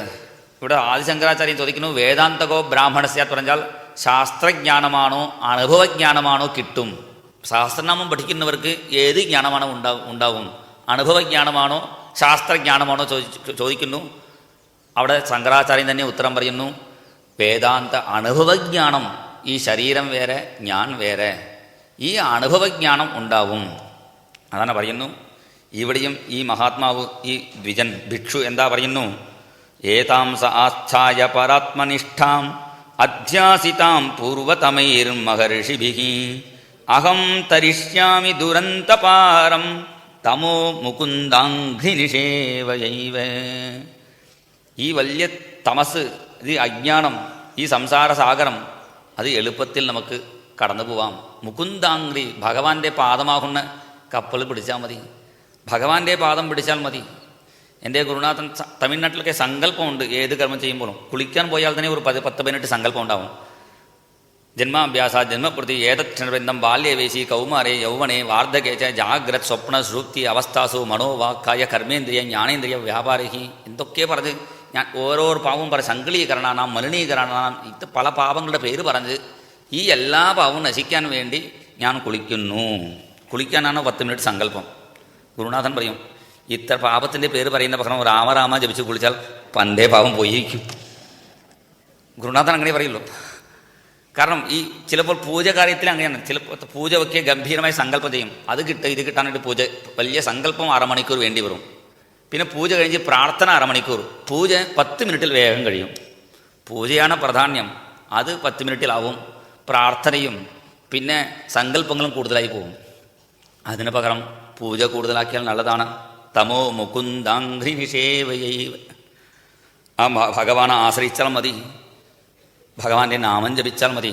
മാധവ കൃഷ്ണ മധുസൂദന കൃഷ്ണ, മാധവ കൃഷ്ണ മധുസൂദന കൃഷ്ണ, യാദവ കൃഷ്ണ യദുനന്ദന കൃഷ്ണ, യാദവ കൃഷ്ണ നന്ദന കൃഷ്ണ, മാധവ കൃഷ്ണ മധുസൂദന കൃഷ്ണ, മാധവ കൃഷ്ണ മധുസൂദന കൃഷ്ണ. ജയ രാധേ ജയ രാധേ ജയ രാധേ രാധേ രാധേ. എല്ലാവരും കൈയടിച്ച് പാടും. ജയ രാധേ രാ. എല്ലാവരും പ്രാതൽ കഴിച്ചിട്ട് വന്നിട്ടുണ്ടാവും, ചിലപ്പോൾ ഉറക്കം ഉണ്ടാവും, അത് മാറാൻ വേണ്ടി ഞാൻ ഇടയ്ക്ക് നാമാവലി പാടുന്നു. കൈയടിച്ച് ജപിച്ചോളൂ. ജയ രാധേ ജയ രാധേ ജയ രാധേ രാധേ രാധേ, ജയ രാധേ ജയ രാധേ ജയ രാധേ രാധേ രാധേ, ജയ രാധേ രാധേ രാധേ രാധേ രാധേ രാധേ രാധേ, ജയ രാധേ രാധേ രാധേ രാധേ രാധേ രാധേ രാധേ. മാധവ കൃഷ്ണ മധുസൂദന കൃഷ്ണ, മാധവ കൃഷ്ണ മധുസൂദന കൃഷ്ണ. ഇത് പറയുമ്പോൾ തന്നെ ഒരു കഥ ഓർമ്മ പറഞ്ഞിട്ടുണ്ട്. തോത്താപുരി, തോത്താപുരി പറഞ്ഞാൽ സാക്ഷാത് സുഖാചാര്യനെ പോലെ വലിയ സിദ്ധനാണ്. രാമകൃഷ്ണ പരമഹംസൻ കാലത്തിൽ ഇരുന്ന വലിയ സിദ്ധൻ, മഹാത്മാ, ഹഠയോഗം അഭ്യസിച്ച ആളാണ്. അദ്ദേഹം രാമകൃഷ്ണ പരമഹംസൻ്റെ ശിരസിൽ കൈവച്ചു. ഉടനെ തന്നെ അദ്ദേഹത്തിന് സമാധി കൂടി. രാമകൃഷ്ണ പരമഹംസന് ഉടനെ തന്നെ സമാധി കൂടിയത് കണ്ടപ്പോൾ അത്ഭുതപ്പെട്ടു. ഈ സമാധി കിട്ടാൻ വേണ്ടി ഞാൻ എത്ര ബുദ്ധിമുട്ടി, യമം നിയമം ആസനം പ്രാണായാമം പ്രത്യാഹാരം ധാരണ ധ്യാനം ഇത്രയൊക്കെ ചെയ്തിട്ടാണ് എനിക്ക് ഇത്ര സമാധി കിട്ടി. നിനക്ക് പട്ടിന് കിട്ടിയല്ലോ, നീ വലിയ ആളാണ്, ഒരു അവതാര പുരുഷനാണെന്ന് പറഞ്ഞു തോത്താപുരിൻ്റെ പേരുള്ള മഹാത്മാവ്. ഒരു ദിവസം രാമകൃഷ്ണദേവൻ ഇതുപോലെ കാളിക്ഷേത്രത്തിൽ ഭജന ചെയ്യുന്നത് കണ്ടപ്പോൾ പരിഹസിച്ചു. ഈ സമാധി കിട്ടിയാൽ നീ റൊട്ടി തട്ടാൻ തുടങ്ങിയല്ലേ. റൊട്ടി തട്ടെന്ന് പറഞ്ഞാൽ ഉത്തര ഭാരതത്തിലൊക്കെ ചപ്പാത്തി ഉണ്ടാക്കുമ്പോൾ അവർക്ക് കല്ല് ഇതൊക്കെ ആവശ്യമില്ല, കട്ടമൊക്കെ കയ്യിൽ ഇങ്ങനെ തട്ടും, ഇങ്ങനെ വയ്ക്കും, അടുപ്പത്തടുത്ത് ചൂടാക്കി കഴിക്കും. ഇത്ര സമാധി കൈ കൂടിയ നിനക്ക് റൊട്ടി തട്ടേണ്ടി വേണോ അങ്ങനെ ചോദിച്ചു. ഇത് പറഞ്ഞപ്പോൾ സങ്കടമായി രാമകൃഷ്ണനക്ക്. ഈ നാമം ജപിച്ച് കൈയടിക്കുന്നത് റൊട്ടി തട്ടെന്ന് പറഞ്ഞില്ലേ. അപ്പോൾ എന്തായി, അദ്ദേഹം ഒന്നും മിണ്ടിട്ടില്ലേ. അന്ന് രാത്രി വയറുവേദന തുടങ്ങി തോതാപുരി സ്വാമിക്ക്. മരുന്ന് കഴിച്ചു, എന്ത് കഴിച്ചിട്ടും ശരിയാവണില്ലേ. വയറുവേദന സഹിക്കാൻ പറ്റാത്ത ആത്മഹത്യ ചെയ്യാൻ ഗംഗയിൽ ചാടി. ഇദ്ദേഹത്തിൻ്റെ പ്രാർത്ഥന ഗംഗയിൽ എത്തിയപ്പോൾ ഗംഗയിൽ വെള്ളമില്ലേ. ഇത്ര എന്താ. പിന്നെ അവസാനം രാമകൃഷ്ണനോട് പറഞ്ഞു, എനിക്ക് വയറുവേദന സഹിക്കാൻ പറ്റില്ലല്ലോ. അപ്പോൾ അദ്ദേഹം പറഞ്ഞു, ഒന്ന് ചെയ്യൂ, നിങ്ങൾ ഈ സമാധിയിൽ പോയിക്കോളൂ. വയറുവേദനയൊക്കെ ശരീരത്തിലല്ലേ, ആത്മാവിന് ഒരു വേദന ഇല്ലല്ലോ. അങ്ങനെ വിചാരിച്ചാൽ മതി, അത് വിചാരിക്കാൻ പറ്റില്ലല്ലോ. അപ്പോൾ ഇവിടെ കുറച്ച് നേരം നാമം ജപിക്കൂ. നാമം ജപിച്ചു. മാധവ കൃഷ്ണ മധുസൂദന കൃഷ്ണ, മാധവ കൃഷ്ണ മധുസൂദന. നാമം ജപിച്ചപ്പോൾ എന്തായി, ആ നാമജപത്തിൽ വേദന മറന്നുപോയി. അത്ര വലിയ സിദ്ധനായ തോതാപുരിക്ക് പോലും ശരീരം മറന്ന് നിൽക്കാൻ പറ്റാതായി. പിന്നെ നാമം ജപിച്ചപ്പോഴാണ് ആ ശരീരം മറന്ന് ആത്മജ്ഞാനത്തിലെത്തി. അപ്പോൾ മുകുന്ദാംഗ്രി, ഭഗവാന്റെ നാമം ജപിച്ച് ഭഗവാനെ ആശ്രയിച്ചാൽ മതി, ആ ജ്ഞാനത്തിൽ നമ്മൾ എത്തിച്ചേരും. നമ്മുടെ കാര്യം ഭഗവാൻ നോക്കിക്കോളും. അതാണ് ഗുരുനാഥൻ പറയാറുള്ളൂ. അത് ഗുരുനാഥൻ പറഞ്ഞതുപോലെ എന്തൊക്കെ പറഞ്ഞു. ഇത് മനസ്സിലാക്കിയിട്ടാണ് തോന്നുന്നു നമ്മുടെ ഭൂമാനന്ദ സ്വാമികളും അവസാന ദിവസം വലിയ സഹസ്രനാമ യജ്ഞം ഇവിടെ നടത്തുന്നു. സഹസ്രനാമത്തിൻ്റെ മഹിമ അത്രയാണ്. തലയെഴുത്ത് പോലും മാറിക്കിട്ടും എന്നൊക്കെ പറഞ്ഞിരിക്കുന്നു. ഇത് മനസ്സിലാക്കിയിട്ടാണ് എന്ത് ഈ തത്വപ്രഭാഷണമൊക്കെ കേട്ടിട്ടും മനസ്സ് നേരായില്ലെങ്കിൽ അവസാനം ഒരു സഹസ്രനാമ അർച്ചന നടത്താം. പിന്നെങ്കിൽ നേരാവട്ടെ. സുമതിം ഭജാമഹേ. ആദിശങ്കരൻ പറഞ്ഞത് അതല്ലേ, വേദാന്തകോ ബ്രാഹ്മണസ്യാത്. അതുകൊണ്ടായിരിക്കും എന്തായാലും ആ വലിയ സമൂഹാർച്ചന വേണ്ടതിൽ നടക്കട്ടെ പ്രാർത്ഥിക്കുന്നു. സ്വാമികൾക്കും ഇതിൽ സംഘാടക എല്ലാവർക്കും എൻ്റെ നന്ദി പറഞ്ഞുകൊണ്ട് ഞാൻ നിർത്തുന്നു. സർവത്ര ഗോവിന്ദനാമ സങ്കീർത്തനം ഗോവിന്ദ ഗോ. ജയ ബോൾ സദ്ഗുരു മഹാരാജ് കീ ജയ. ഹരേ രാമ രാമ രാമ ഹരേ ഹരേ, ഹരേ കൃഷ്ണ കൃഷ്ണ കൃഷ്ണ ഹരേ ഹരേ. രാമ രാമ ഹരേ ഹരേ, ഹരേ കൃഷ്ണ കൃഷ്ണ കൃഷ്ണ ഹരേ.